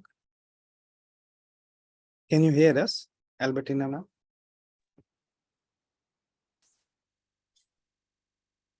I will just check. Yes. In our parts, it's raining, no? So it may be the reason. Okay. Yeah, Yes. Albertina is back. Albertina, Dr. Delhi Albertina. also, ma'am, it's raining everywhere. Yeah, Dr. Albertina is back. Yeah. Oh, she's stuck. Oh, she's gone. Meanwhile, can we take the question for Dr. Purnima Chauhan? It's there in the question box. What? Rashmi Som. Rashmi ji, you can also unmute and ask it yourself. Yes, Rashi. because Dr. Rashi Som. signal is extremely unstable here. Yeah. A heavy yeah. downpour. Same here. It's raining in Bombay also. It was almost like a cloud burst yesterday. Oh my God. Yeah. Yes. In Bombay also. So Rashi ji, are you there? Or can you read? So Shweta, can you read the Can question? you read out the question, please? Yes, I will read out. So the first question is, with all the achievements in policy implementation and governance in developed countries, and especially the Nordic ones, most of them topping the global indices on happiness, economic growth, etc. What explains the growing concerns of depression and loneliness in most of these advanced countries? That is the first question. Okay. Go Also, on. Yeah, okay. read. Yeah. So the shall I proceed to answer? Yes, yes, yes. Ma'am, there are two other questions. If you want me to read them out, I Can can. I answer that one? First, Oh, okay. I'll take them together. Yeah, I'll Yeah. take them together.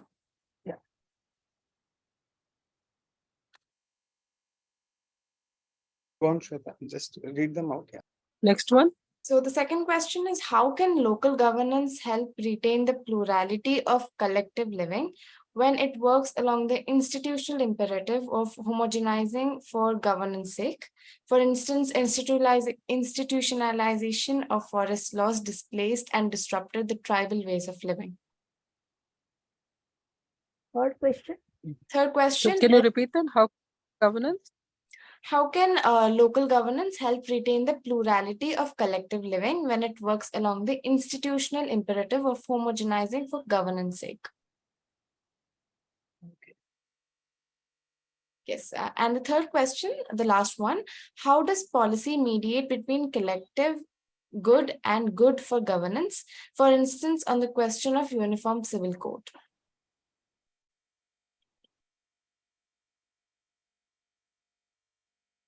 Okay. So Uh, about the question, can I take these questions? Ma'am, Albertina ma'am has joined. Can you hear us, Albertina ma'am? Yes, yes. I'm so sorry there was a sound glitch. Yes. Albertina, madam is Dr. Purnima Chauhan is answering the question. After that, Yeah, you can sure. start. Yeah. For- Okay. Yeah. Okay. The third one was, how can policy mediate for uniform civil code? Yes, between collective, how does policy mediate between collective good and good for governance? For instance, in the uniform civil code. Okay. The third one, I think I'll take first. Yeah. The law is a manifestation of collective thought, a collective need, and collective good. So when something crystallizes into law from being just a custom, that perhaps is a reflection of society as a whole. But yes, you have niche areas in society, you have different categories in society, and that is why it was very surprising that how Malmo, which had 173 ethnicities, Yeah. could actually give each of them a voice. So it is the mechanism, the institution which is important, not the number of ethnicities. What is important is, are they heard? Do they have a voice? So here we come to the question of equity and the access first to technology, and then technology being an enabler to be heard. This is very important. But yes, at the same time, people's voices, people's representation, and as we were hearing Mrs. Almeida just now, that how there is inherent discrimination that discrimination will take ages to remove, whether you talk of gender, whether you talk of caste, and whether you talk of ethnicities. But policy must work towards that. So it is a work in progress. It cannot happen overnight. And so long as our goalposts are clear and a majority of the population realizes there's collective good in it. For instance, when I talk of gender, I speak on gender as well. I used to earlier talk of, systematic disempowerment over the centuries. That's not enough motivation for people to start correcting it. Why? Why should it has worked for, without sounding as if I'm doing male bashing, it has worked for men for so many years, so why should they participate in correcting it? But the moment you say that empowering women leads to economic benefits for all, that is the way to go. So what is the motivator in it? That has to be worked out. I think that needs a lot of drilling. So that was the third question. And how can local governance help to retain plurality of local living when homogenizing imperative? Now, homogenizing imperative perhaps will happen at the top of the pyramid. Because the top of the pyramid is looking, let's say, central government looks at the country as a whole, and the categories that they will divide it into are very broad categories. The need for local governance or urban local bodies and rural local bodies arises to be able to hear the subcategories, to be able to give them immediate access, to be able to respond to them, a responsive governance. And that is only possible at the local government level because there is an instant sharing. It is not that you write a petition. As a government servant, as an IS officer, believe me, when I need redressal for my issues, I do not even write or speak to my peer group. I speak to the assistant who has to deal with that particular issue. Because I know that the paper trail will go down to him. So that is just an example of how local governance actually. So for that, our lists which are there, the state list, the central list, the concurrent list, they need to be revisited very strongly. The functions also need to be revisited very strongly.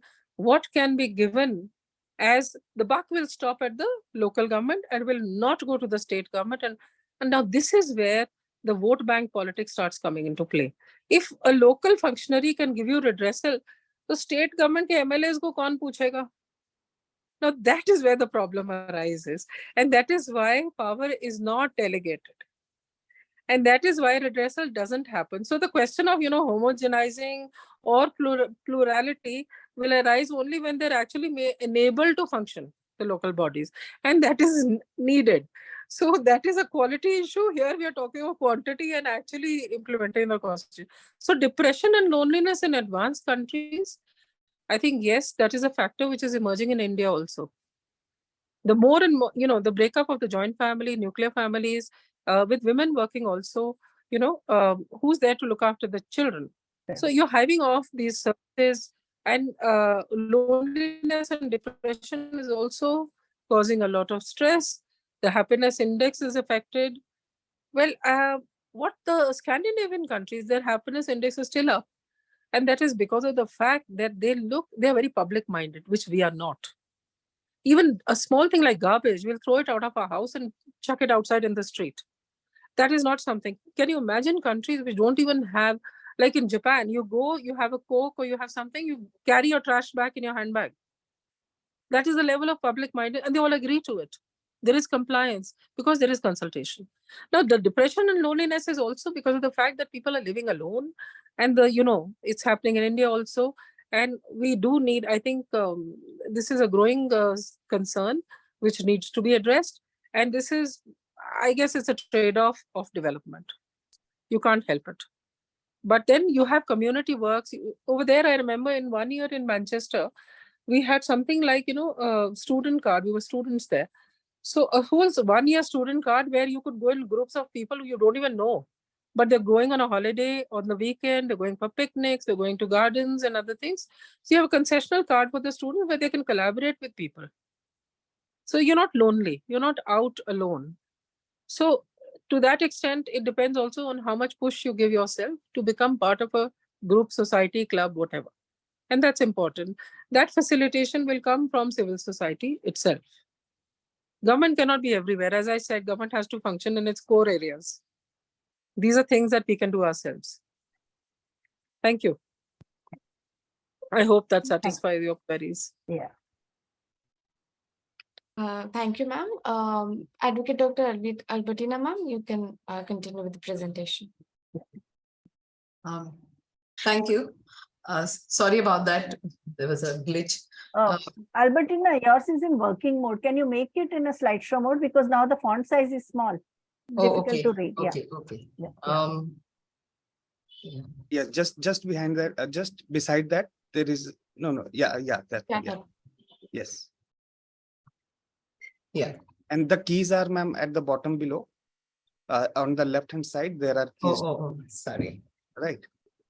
Okay. From there you can yes. Yes. So as I said, organizations that have been working in solidarity have also been expressing that the rampant ingrained casteism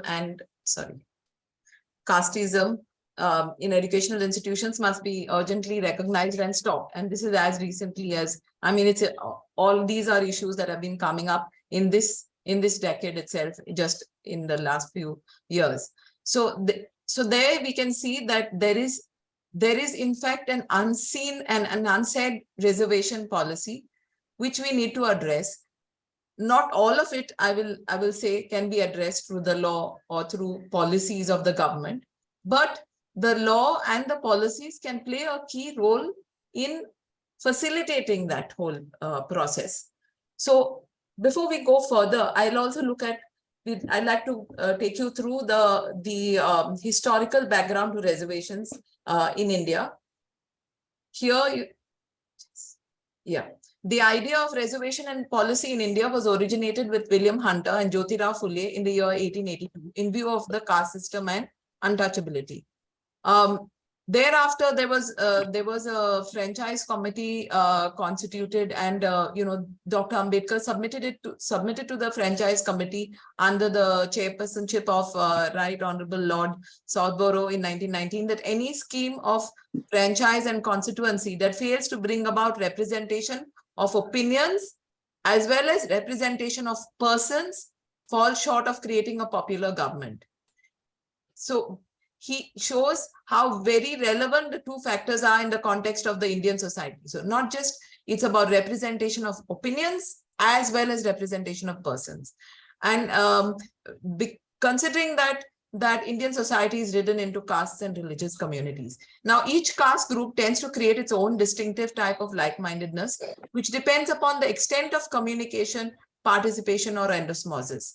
Now, today's reservation system was introduced in 1933 by British Prime Minister Ramsay MacDonald in the form of the Communal Award, under which there were separate electorates for Europeans, Anglo-Indians, Indian Christians, Muslims, Sikhs, and the Dalits.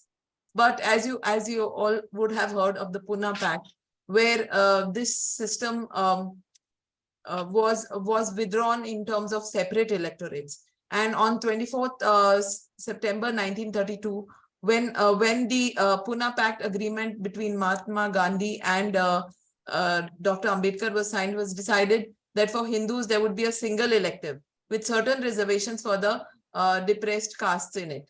So the castes were absorbed within the Hindu religion, which also brings us to the issue that a lot of these things have their background in the history. And today, therefore, you do not have, we all aware that there is casteism within the other communities as well. It may not be religiously sanctioned in the other religions like it is within Hinduism, but because it's so entrenched and it's in that sense culturally entrenched, you have casteism within the Christian community. You have casteism within the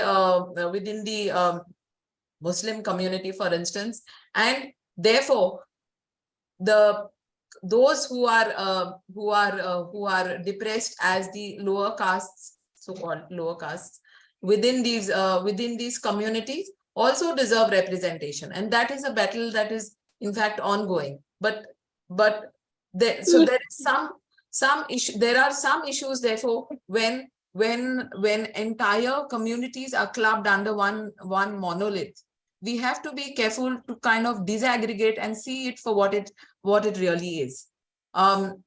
So in when it comes to OBCs, the reservations were introduced in 1991 upon the recommendations of the Mandal Commission. In 2007, reservations were implemented in the All Goa India quota seats, in which 15% seats were reserved for SC category, 7.5% for ST category. On 14 January 2019, when the 103rd constitutional amendment was enforced, 10% reservation was given to the economically weaker sections in the general category under Articles 15(6) and 16(6) of the Constitution of India. Now, reservations for the economically weaker sections was given over and above the existing 50% reservation for SC, ST, OBC categories.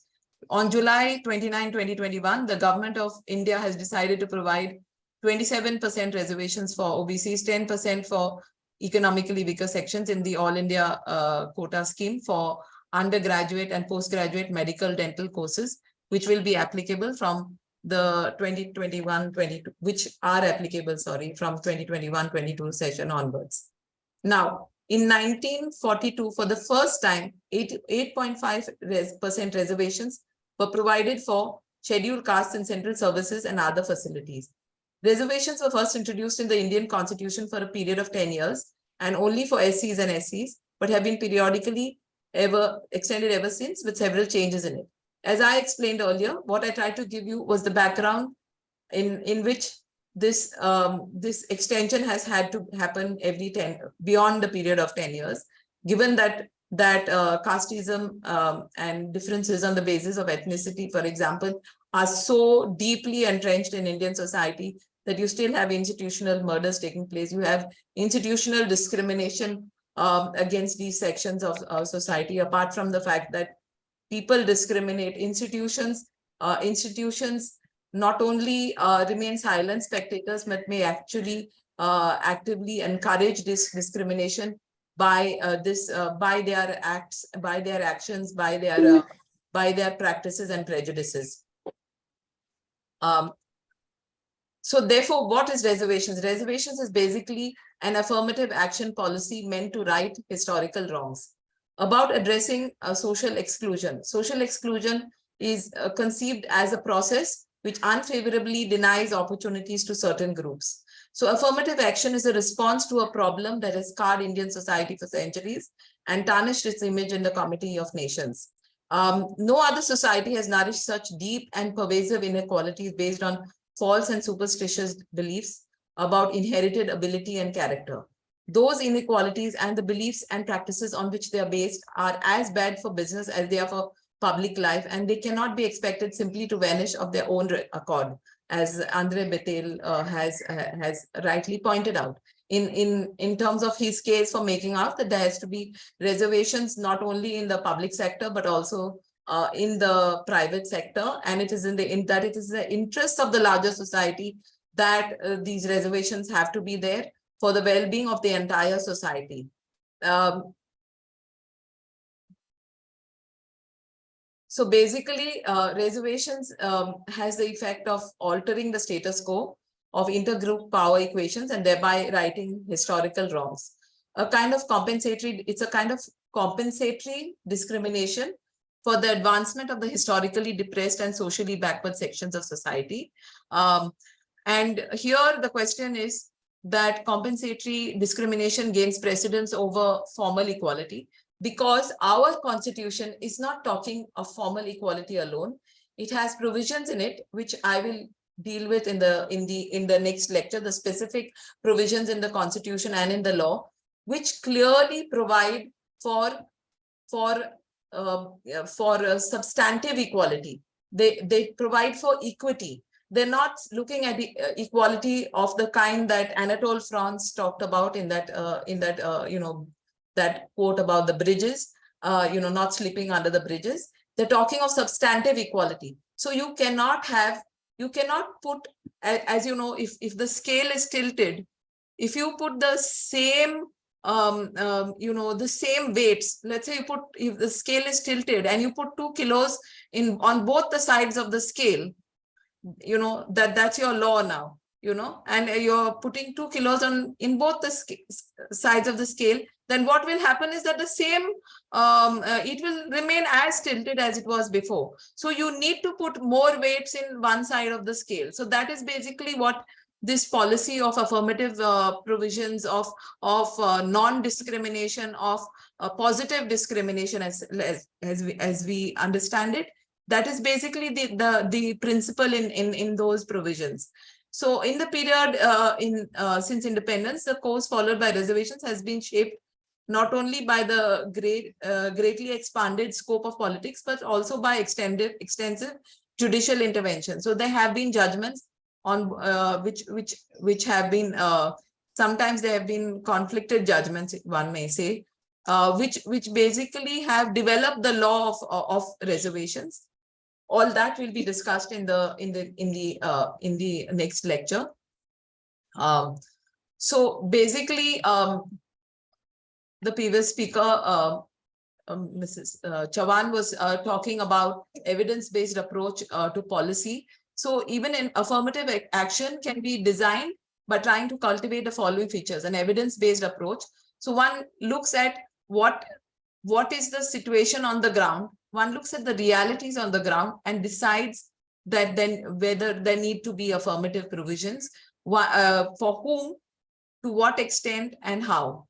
And then the sensitivity to multiple dimensions of disadvantage, including but not limited to caste.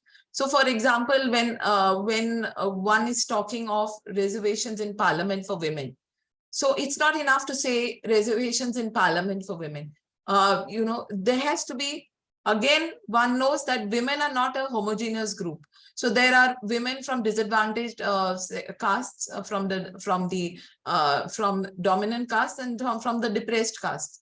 So what would happen is, if in a situation where there is reservations for women, those from the dominant castes could end up grabbing these seats if there are reservations for women, which is also required, that because as women they are facing discrimination, but one has to be aware of this other kind of simultaneous or intersection of disadvantage, where it is based on both caste and gender, maybe both also caste, gender, and class, and therefore one has to be aware of the multiple dimensions of disadvantage, sensitivity to the interaction effects of the different dimensions of disadvantage, and sensitivity to degrees of relative disadvantage.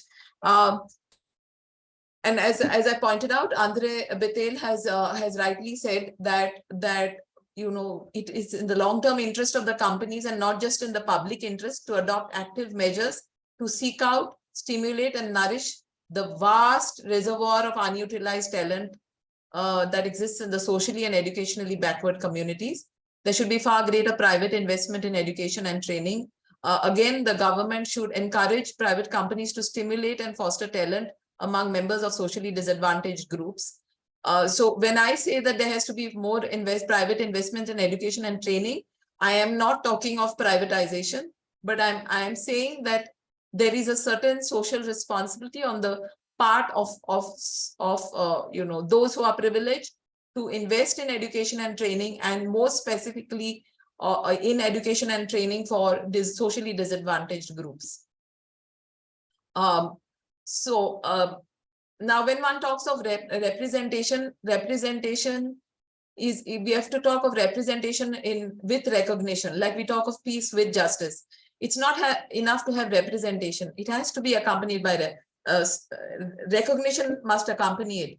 Because, for instance, if you have representation without recognizing what is that representation for, then you will have distorted arguments, both as part of the legislative discourse, as well as part of the judicial discourse, where they will not recognize. If one doesn't understand that one has to recognize that there is discrimination, that it is continuing and that it is entrenched, for making out a case for representation. So if there is representation without that understanding and without that recognition of the discrimination, then it will not suffice.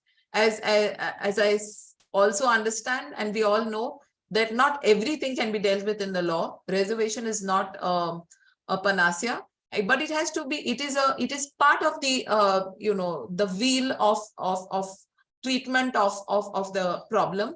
And as we all know, and this is quoted by Dipankar Gupta in his article, where he says that Ambedkar presupposed a larger social program with the policy of reservation to remove untouchability and with it undermining of the caste system in public life.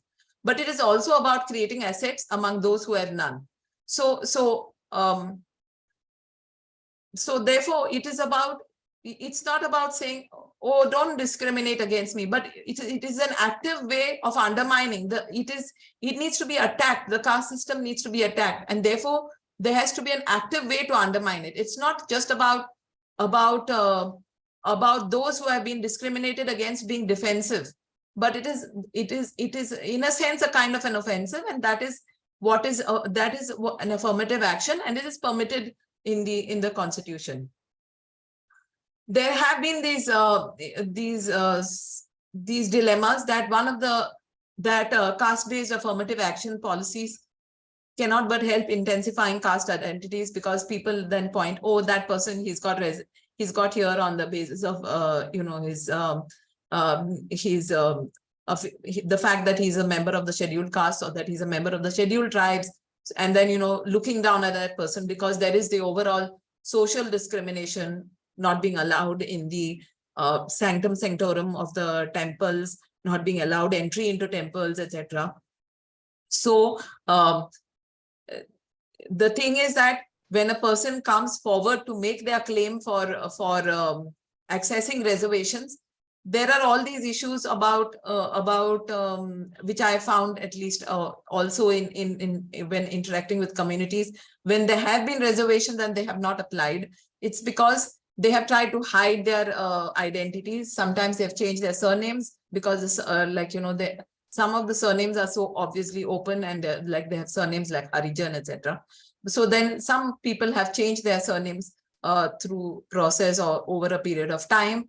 And now, because they were treated on a different plank and therefore could not access various spaces. So therefore now, when they're applying for reservations, it might mean reverting into that space. So that is indeed a challenge. And therefore the need for sensitization and orientation, and the need for people with privilege to understand their privilege, because the biggest opposition, the biggest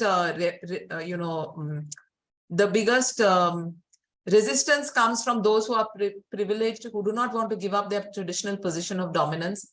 There is a conflict between, then there is also this thing that a community gets designated under a particular category because there's a conflict between the short-term goals of political mobilization and the implications of the current approaches to the health of the polity in the long run.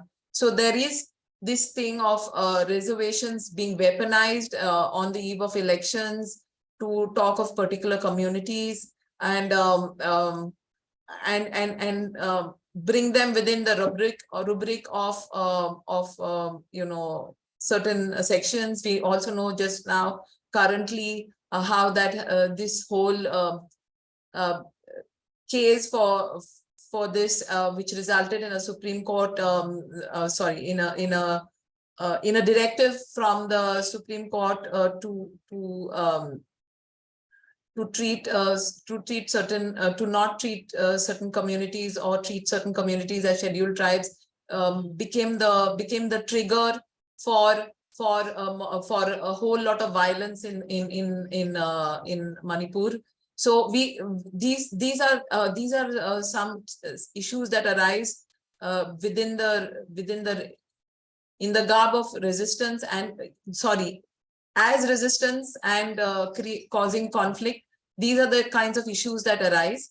And at another level, there's also the self-serving policy, which may have high positive effects in favor of the preferred caste groups. So affirmative action basically allows us to demonstrate in an open and accountable fashion that affirmative action is not about the appeasement, because often whenever, certain sections, there is representation granted to certain sections, then or reservations granted, then there is this accusation that certain sections are being appeased, or or certain communities, like we all know when it was there was a legislation after the section 125 judgment, that how people said this is a policy of Congress appeasing the Muslims. But the point is that when you say there is affirmative action, we are talking about not about appeasement. We are saying that through evidence we have information that these sections have been historically oppressed, or these sections are being oppressed at this particular point of time, and are discriminated against, exploited, and oppressed, and there needs to be a corrective measure by way of affirmative action. And therefore it's not about appeasement. It's about a scientific way of establishing all these factors, and about abolishing continuing sources of tangible disadvantage in our unequal and unjust society. Now, what is the impact? As I mentioned before, reservations cannot change the entire landscape of social, economic, and political disparity. We have to recognize the limitations of law and public policy. But while we recognize them, we have to recognize that law and public policy can be an important driver in this process of change. So without reservations, it would not have been possible for a large number of scheduled caste and scheduled tribe persons to enter high positions in government, state services, and education. I talk about high positions because, for example, when it comes to positions where there are practices that the dominant castes consider abhorrent, where there are tasks that the dominant castes consider abhorrent and not within their purview, there's not even a question of these sections applying for those posts. So there there isn't even any there hasn't been any need for reservation really in those posts. It is about these positions which are middle or higher level positions in government, state services, and in education, where reservations have helped people to come into the what one can call the mainstream. So what we need to, but it's a constant monitoring, evaluation, and keeping track to see what are because the moment you address one generation of issues, a second generation kind of issue crops up. So now, for example, like this quote says, what is often ignored is that diversity is not only a pipeline or recruiting issue. It's an issue of making the people who do make it through the pipeline want to stay at your company. So essentially, once a person, for example, a person due to reservations, a person has gotten appointed, the question is, does that person have the space to operate? Or is that person going to be taunted day in and day out, made to feel like he or she does not have what is called quote unquote merit? How are we redefining our curriculum where the worldviews of these sections of society will also be there and be reflected in this curriculum? These are the challenges that are arising, and these are so a second generation of inclusionary measures need to be evolved. So I will end here insofar as this presentation is concerned.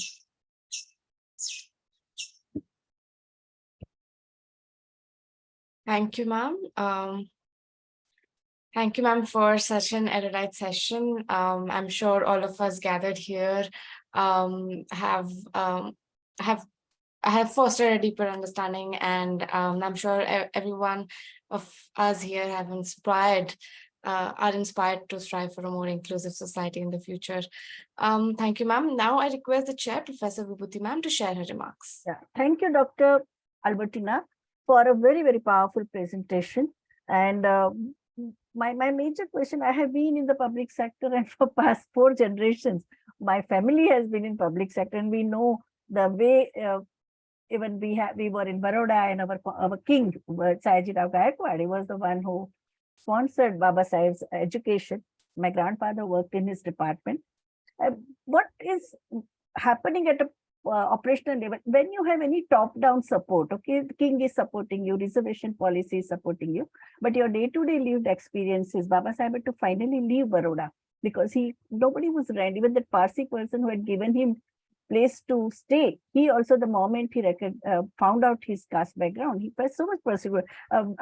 We grew up hearing so many stories of how Baba Sahib used to get insulted and humanized. Like king would go invite him on his buggy, and they would be traveling together, and he would order tea, and the tea stall person would give him only 1 cup of tea, and then he would drink tea from saucer and give Baba Sahib the cup, and in front of Baba Sahib they would just throw that cup on. So it is possible, and that's what is happening even in my educational career.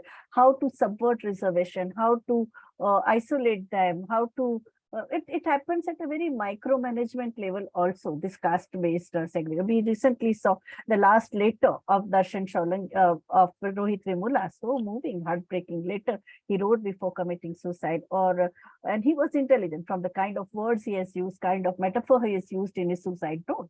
A very bright student. Darshan Solanki's recent suicide in IIT. What is said that unless you have a social capital and you create your own wing, and that I saw in the hostel in the 70s and 80s as a bureaucrat, when I would tell them to stay in Dalit students to stay in a women's hostel, Churchgate, because they would not have to travel. But they would not, they said, no, we would stay only in the Ambedkar hostel, which was far away, and this thing. But the moment we had 51% reservation for reserved category in the hostel, they all were willing because they had their own community. There were people who were laughing at them, but at the same time, they had their own gang to give the rebuttal. So I think mobilization plays a very, very important role. And what has been your assessment of role of Dalit movement over the last 30 years in terms of affirmative action? I am not competent to answer that question effectively, but what I would say is that there have been different approaches. So there has been one section that has decided to access the law. I mean, to go through the processes of the legal system, not always to advantage. You have the recent Supreme Court judgment, which says that reservation is not a fundamental right. It's an irony in terms, because it's in the it's based on the articles which are in the fundamental rights of the Constitution.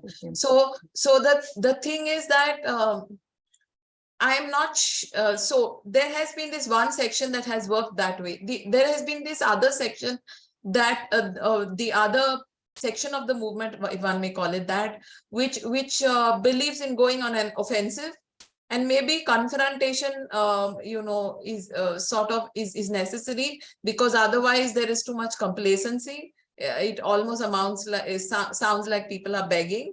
So there is this confrontation of exposing the privilege that various people enjoy, confrontation. Then there's another section that tries to bring out the rhetoric of even sometimes the progressive sections. There is, in fact, that was in a sense my dilemma when I was making this presentation. Am I the right person to make this, because I do not belong to the particular section? Because there is a voice, and perhaps it has value that the voices of the subaltern sections of society need to be expressed through the subalterns themselves, and not through another voice. But there is also this is an issue that, for example, we have discussed in the Social Justice Action Committee, which comprises of all kinds of sections of society, that do we become the voice, or should the voice be the voice of the subaltern sections of society? And there have been times when it is difficult to take that call very, very easily, because the subaltern sections, if they raise, for example, if somebody is a potential applicant for a post, and that person raises the voice, then even if that reservation is, we're successful in making out the case for that reservation, that person is successful, that person will get marginalized. They'll say, oh, you fought, no, very good, now we have put this, but you're not going to get. Who told you to fight? So therefore, in these situations, the sort of other sections of society have to step in. So you do have this trend of this strand of the movement as well, that raises the question of voice, legitimately so, because sometimes in the articulations that the non depressed castes may make, we might miss out some the idiom in which we might miss out the full content of what is being stated. So you have these various articulations really in the movement, and there are dispute. Okay, then there is also caste within caste and subcaste, and so the whole question. Then now, as you see, because the state is actively playing a part in polarizing. So you see, for example, when you have tribes, and you have Christian tribes, and you have tribes who follow the what you call they are the own animistic spirituality. Payal Tadvi was a Muslim tribe. She was a tribal and Muslim and poor. Yeah. Yes. And raised by a single mother. Her mother was a widow. And so was the case with Rohit Vemullah. He was raised by a single mother. Multiple mothers. So then there are also these questions of process, which I didn't really get down to speaking about in terms of accessing it, the kind of certification that is required, who will provide that certification, how, etc. Yes. Yeah. Thank you. Thank you, ma'am. The floor is open for questions from the audience. There is one question in the chat box. Yes, ma'am. So Mohammed Abdullah Ahmed, sir, do you have you have a question? You can unmute yourself. Yeah, sure. So we all know that the literature around affirmative action has always been that it leads to stigmatization and a sense of tokenism among minority individuals, which eventually undermines their achievements. We all know this. This is not a notion. This is something that happens in our society. My question then is, how do you address these concerns and ensure that affirmative action programs do not unintentionally reinforce stereotypes? I don't, this does not have easy answers. Thank you for the question. It's a question, as I mentioned, that we have been grappling with, because there are times when we've fought for over something that was not being implemented, and once it was implemented, there were no takers, because those persons were being hounded that in different ways to not make the claims, or because of the social standing, as you said. But therefore, as I've said, there is a need to for a sensitization not just about casteism, but a sensitization about privilege. Very often, privilege operates in very subtle forms, and we may not recognize. We keep wanting, the general category keeps wanting to say that they are also discriminated against. I don't say that there is no discrimination against people in the general category, but one cannot compare that discrimination and just pitch it off against the other forms of discrimination. If there is that category faces discrimination, that has to be addressed, but that does not minimize this discrimination and the seriousness of the life-threatening dimensions of this discrimination. So therefore, the need to create an awareness and sensitization. I won't say awareness is the wrong word, because it's about sensitization, and that goes beyond. And therefore, there have to be more intensive discussions like these, with space for discussion on casteism as well as privilege.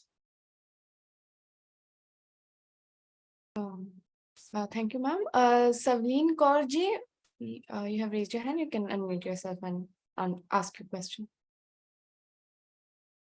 Ma'am, you shared how despite the reservation for inclusion, many sections of the society still face discrimination, particularly in the education sector. So, ma'am, do you think that the large extent of reservations are mainly the reason that aggravate these prejudices? Not really, because I think it's not large. What I forgot to mention, or rather would be mentioning in the next session, is it is proportionate to the population, to the extent of population in the community. So it's not really large.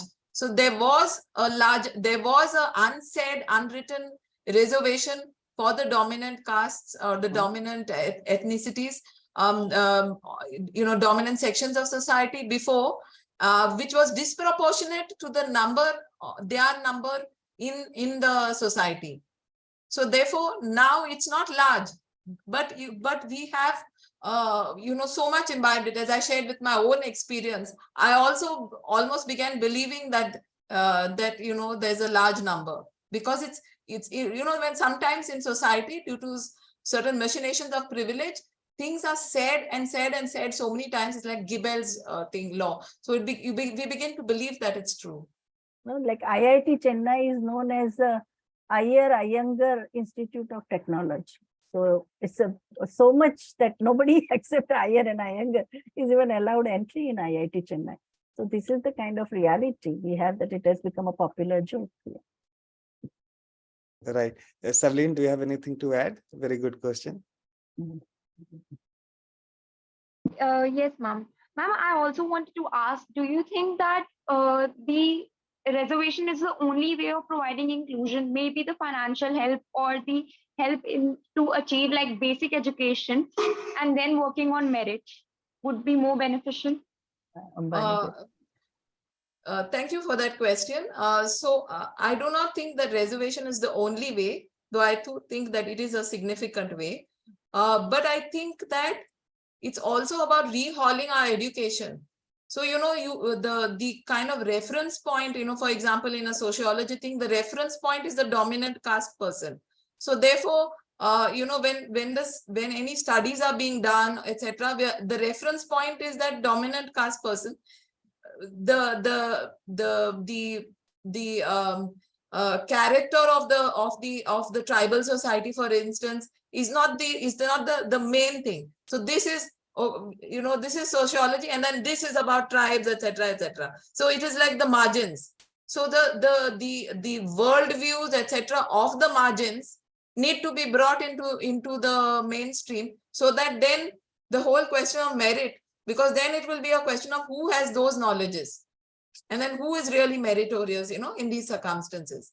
Like, I mean, so because this merit word is a loaded word in terms of what is merit.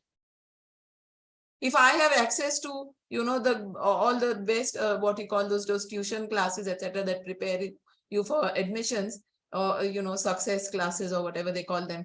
So then if I have access to those, and you do not have access to those because of so many, because of economic factors or many historical, and your economics maybe have been dictated by your historical backwardness, then not going to be able to reach that, because these classes play a big part in people getting to these, getting through these entrance tests, etc.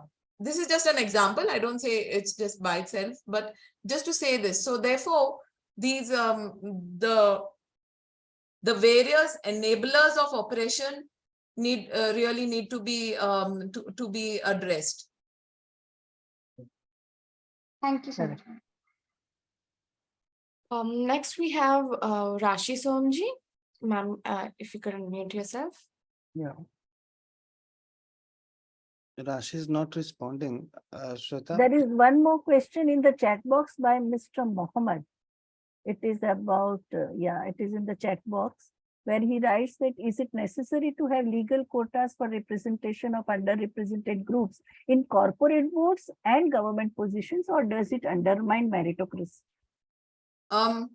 As I mentioned, I think that's necessary, especially in a context I am not for privatization, but I mean, again, as I said, you know, like Madam Chauhan had said, that there is a one has to go by the evidence base or in terms of the ground reality. So, you know, whether I'm for privatization or not, a large amount of large sector is opening up to for privatization. So a large you know, employability. Then there's also, like, I mean, contract jobs, etc., informalization of the mainstream government departments. So in this whole scenario, where so much of it is opening up in the private sector, all the more necessary. It would be necessary even otherwise, because also a whole energy is not channelized, in fact, because these people, these persons are considered as not fit, as not meritorious. And that is not good either for the public sector or the private sector, or for the country in terms of being able to tap on the talent and knowledges. Yeah, I think he wants to ask further. Go ahead, Mr. Mohammed.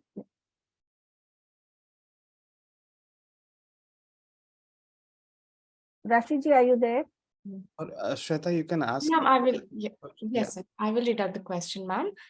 From Dr. Almeida's presentation, can caste or gender-based structural constraints to education be countered through free quality education for all? What are the merits of a reservation-based policy over a policy of compulsory free quality education for all?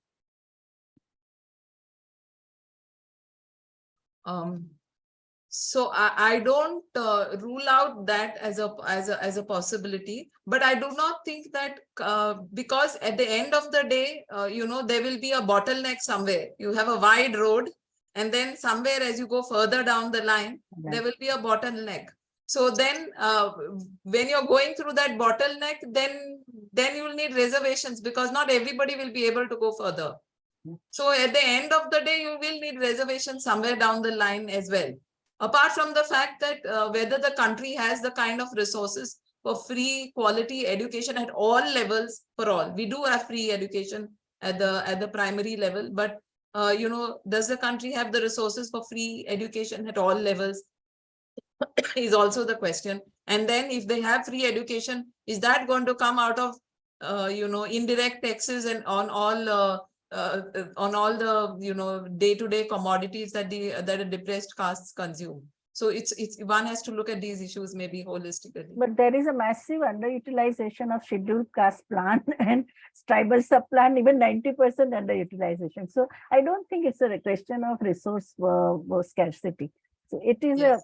a political mindset and the lack of political will. Because I do the budget analysis, there are certain states who have done 100% utilization of SCP fund, but otherwise TSP fund has been largely unutilized. Only northeastern states you have 50-60% utilization.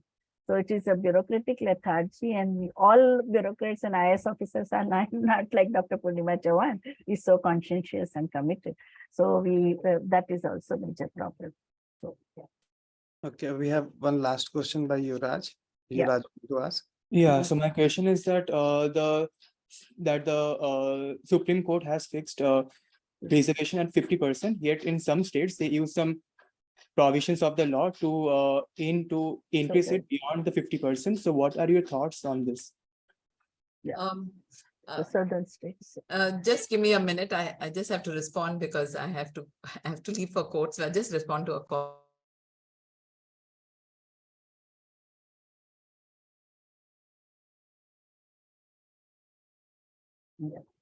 Now, Professor Patel, now for economic reasons, there are also reservation up to, for example, 75% 75. unemployed youth also, that Yes, local yeah. jobs 75%, 3-4 or वो भी हो रहा है, हाँ. Yeah, or even in southern states it has exceeded. Yeah, the percentage has exceeded. Sorry, what was the question again? I missed it. Yuvraj, you can go again. Yeah, so the question is that the Supreme Court has fixed reservation at 50%, yet in some states, use some provisions of the law to increase it beyond 50%. So what are your thoughts on this? Yeah. So my point is that it has to be in proportion to the population. That basic principle has to be continue to be followed. That has to be in proportion to the population of the particular section of society.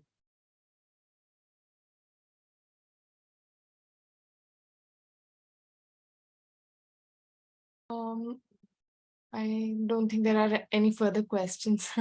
Yeah. Okay. So thank you so much, ma'am, for your time.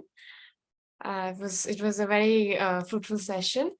Now, moving forward, I would request Advocate Dr. Shalu Nigam to commence the interactive session. Advocate Dr. Shalu Nigam is a visiting senior fellow at IMPRI, advocate, author, and researcher, gender and human rights.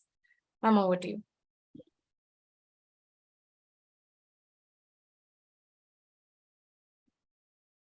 Ma'am, sorry to interrupt you. Are on- Unmute yours. Yeah. Unmute yours. Sorry. Yes, You were, ma'am. you were on mute. Okay, so we have been a lot of in today's presentation. Also, we have this issue about mobilization, civic participation, and about raising voices. So for today's interactive session, I will speak about sorry. Yeah. So the previous sessions we have interactive sessions we have discussed about inequalities and custodial torture, rapes, and death. So today I will talk about dissent, the right to dissent, and its legal dimension. Now, dissent meaning what? Now, dissent means that that you are not in agreement with any public policy, any law, or even within the family. So even if I talk about my family, I come from a very patriarchal, conservative kind of a family. Now, if I tell you, say for example, my mother, she was my grandparents were marrying her at the age of after she passed class 8, and then she resisted, and then somehow for some more years she could continue her education. So at least she has allowed us to get educated, but two of our sisters. But then a few years, 3-4 years back, I met few of my cousins, and then we were talking, and then they disagreed with some of my opinions, and then they say go to Pakistan. This is this kind of this new kind of trend which is emerging here. That people are using this kind of things. So, but basically, and if you go back to 17th, 18th century, where philosophers have said that I disapprove of what you say, but I will defend to death your right to say it. So that means that is a kind of dissent we have to talk about. So let's agree to disagree. We can take each we may have difference of opinions, but we all have to share our opinions and come to a consensus. So dissent means right to disagree. It means right to criticize and right to peaceful protest. So in simple terms, it involves discussions, disagreement, and dialogue. So when we talk about political dissent, so for the democracy, we need to have, dissent is an essential element. And it includes right to question or to criticize any government policies or decisions or laws. So that is my question. Can a person criticize the action of the government? So the preamble of the Constitution, it promises liberty of thought, expression, belief, faith, and worship. And if again I'll go to Article 19(1) of the Constitution, it talks about freedom of speech and expression, freedom to assemble, and freedom to form association or unions. But then and right to freedom of opinion and right to freedom of conscience by themselves include important right to disagree. So to question, to challenge, to verify, or to ask for accountability from the government is right of every citizen under the Constitution. And if we talk about the historical context, we have gone through the British rule, and we have seen civil disobedience movement, and a lot of kind of anti-colonial struggles where people have fought hard for and the Britishers have imposed a lot of draconian laws, including the sedition law, including Rowlatt Act, and then Jallianwala Bagh. So many. If you go through the history, we have fought for our rights.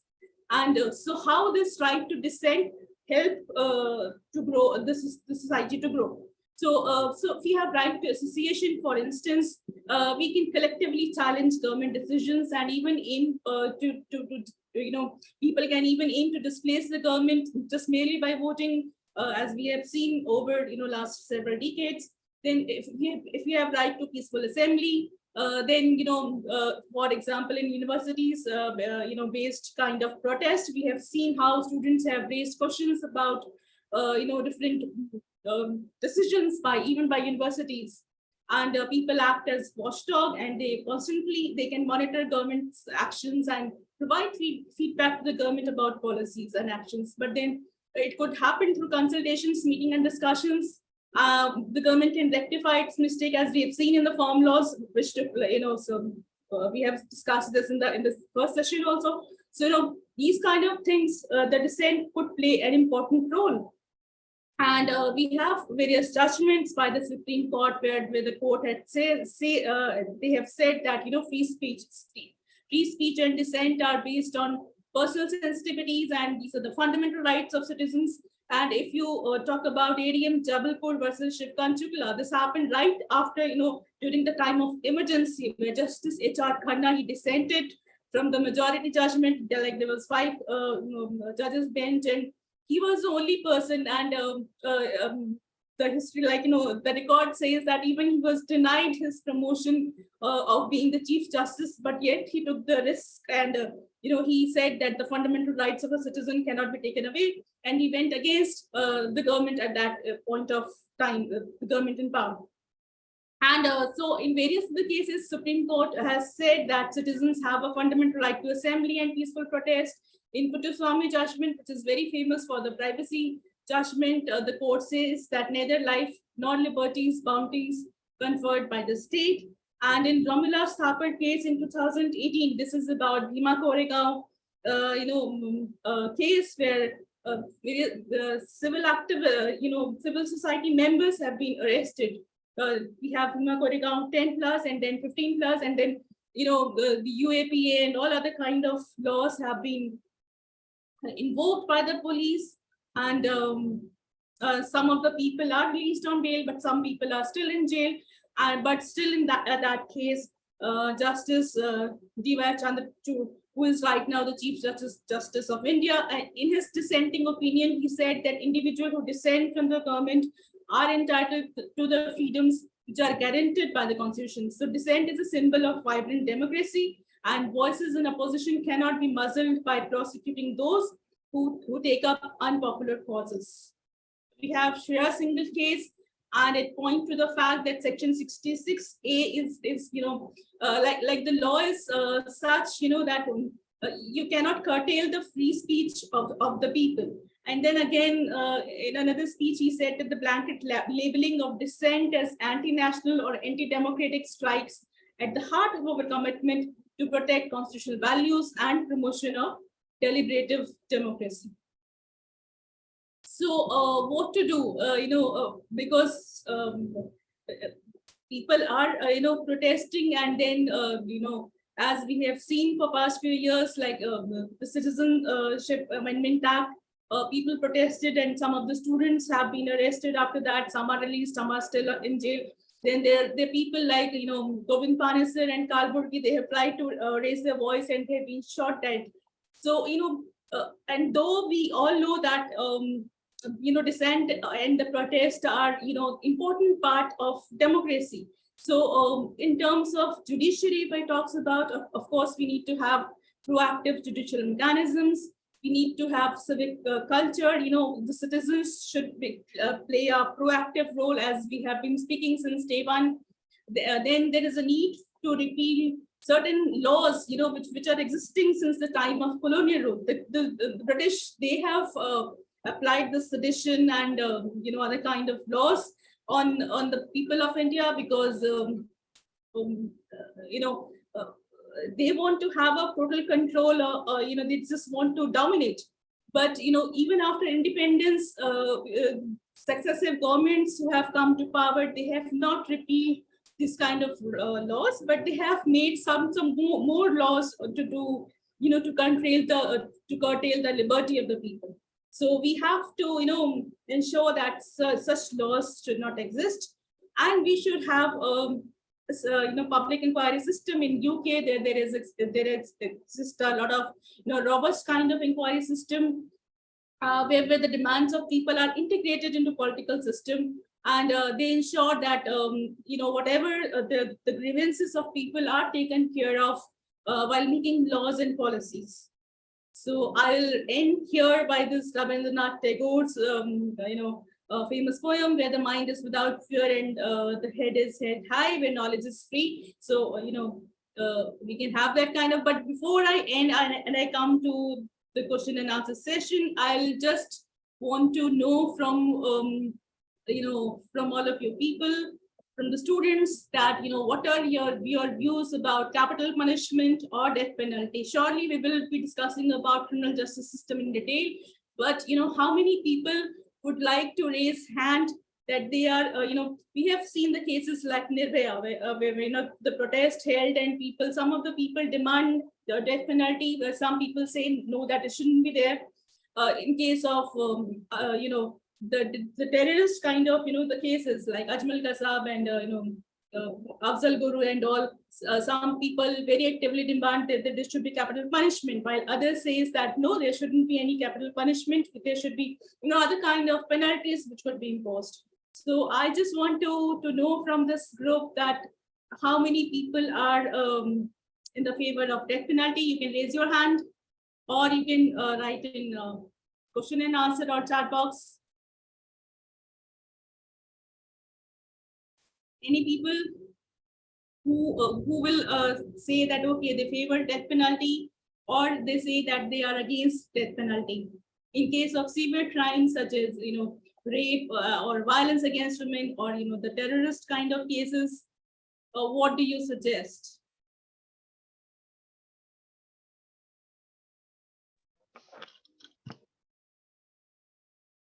Yeah, go ahead, Charuji. I was thinking like there can be a moral science lecture for the criminals, like when they are convicted and proven guilty, they should be like gone through some psychological training or therapy or something to fix them, like in their minds, like why it's wrong to kill someone or beat someone or shoot someone, because it's important what kind of corrective measure we are using to improve our society. Because if I've seen some movies and shows around how prison works, and it's very ruthless. It's not corrective, it actually breaks a person's soul and mind and the inner spirit to get out again and do something and live a better life. It doesn't seem to really work, and the society also doesn't treat criminals nicely because they have rage issues and everything. So maybe they can be a more constructive treatment around the victims, around the culprits. So I can say that you are against death penalty, but you are for other kind of measures. So Yeah, any in favor of, yeah, sorry. yeah, you can say that. Yes. So anybody who was for death penalty?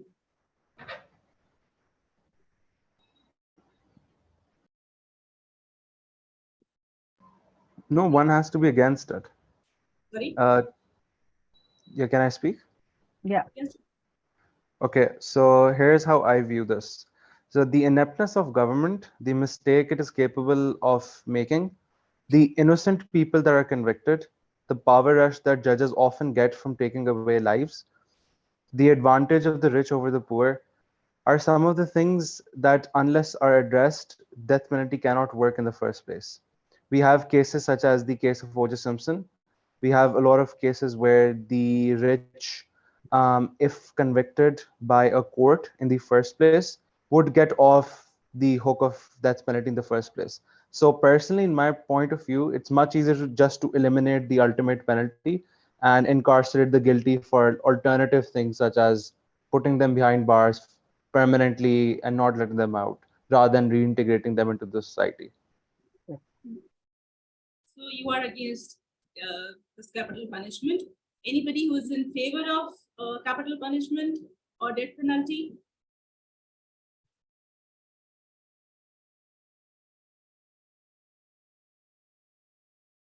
Seems no one is there. Hmm. So maybe if I can request two of you, if you can convince, because there are people who may say that we should go for death penalty. So if if you want to convince those people, and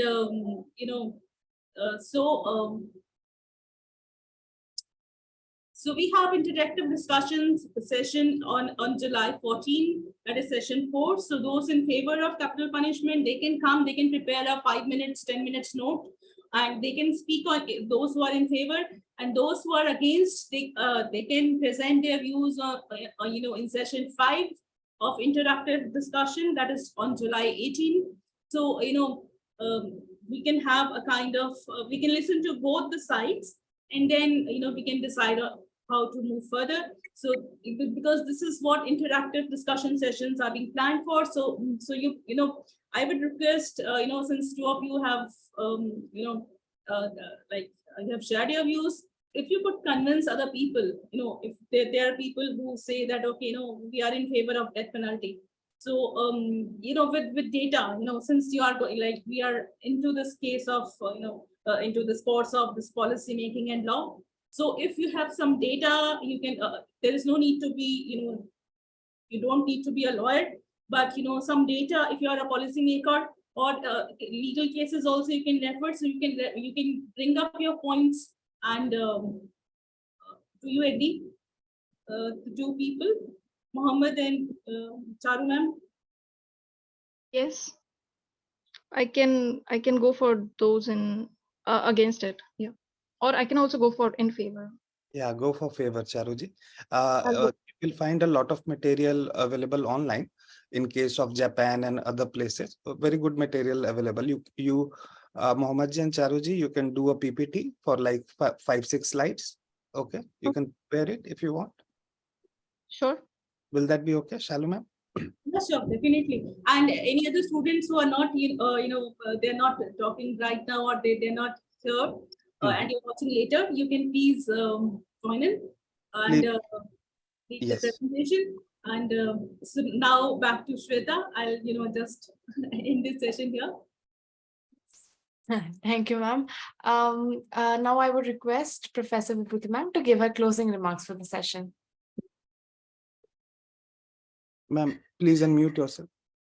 Professor Patel. Different session where Dr. Purnima Chauhan is a very active, proactive and inspiring IAS officer, shared so many emulating stories which gave us a confidence that we are at wherever we are, we can make change. There is no Tina, there is no, that kind of a mindset goes away, and you start using your capacity as a citizen or administrator or policymaker. I think we all have a role to play in good governance. And I think urban development challenges she has really elicited so effectively, and also what kind of alternatives that we can create. Second one about the reservation policy and the affirmative action has also brought in so many important experiences and case studies, and also the arguments which are used by those privileged section, and also the quest for better quality of life through education and employment by those who have been historically denied this kind of a role, the eclavias of our society. That is very important. Her analysis of caste system and also the caste-based prejudices is also very important. She also gave the example of persons facing multiple marginality, like in case of Patel Tadvi. She was marginalized because she was from the ethnic tribal community. She was from the poverty group. She was raised by a single mother, and she happened to be Muslim. So multiple marginalities also, how do they operate? I think that's that came up, and what kind of affirmative action, as well as people's mobilization, that we can do. And the third one, the last presentation on by right to dissent, I think it's very important. Earlier, Dr. Vaidana and I had talked about the international instruments for those who are victimized for dissenting within their own country. And today we got within the country also, or what are some of the landmark judgments by Justice Chandrachud, or even the Bhima Koregaon case. We also saw that more than 100 Nobel laureates have written letter to Prime Minister's office for this kind of a totally unjust imprisonment of Gautam Navlakha and the whole team of intellectuals, public intellectuals who happen to be at Bhima Koregaon protest. So I think everyone has a role. So okay, laws and public policies are important, but at the same time, alert citizen and alert global community, socially conscious and conscientious community plays a very important role in shaping the world, making more humane and more inclusive world on this planet. Thank you very much. Thank you, ma'am. With the chair's permission, we can proceed for the vote of thanks. Please go ahead. Yeah.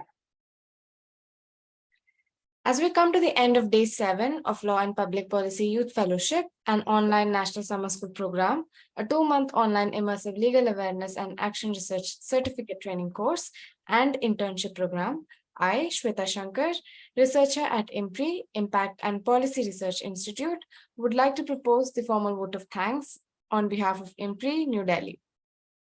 We are grateful to our experts for the day, 7th session, Dr. Purnima Chauhan, Advocate Dr. Albertina Almeida, and Advocate Dr. Shalu Nigam for taking out their valuable time and giving us an opportunity to learn from this online certificate program. We thank our chair, Professor Vibhuti Patel, and lead advisor, Advocate Dr. Shalu Nigam, for convening the session. We thank all of our participants who have raised pertinent questions and actively participated in today's deliberation. We look forward to welcoming you coming Wednesday, that is 28th June at 11:30 a.m. for our 8th day of this certification course by distinguished experts, Advocate Dr. Shalu Nigam and Dr. Gladstone Xavier. We are grateful if you are watching us later on YouTube or listening to us on our various podcasts or reading up publications. We hope you continue to join in future to our IMPRI #WebPolicyTalk and #WebPolicyLearning. Wishing you a good day. Thank you.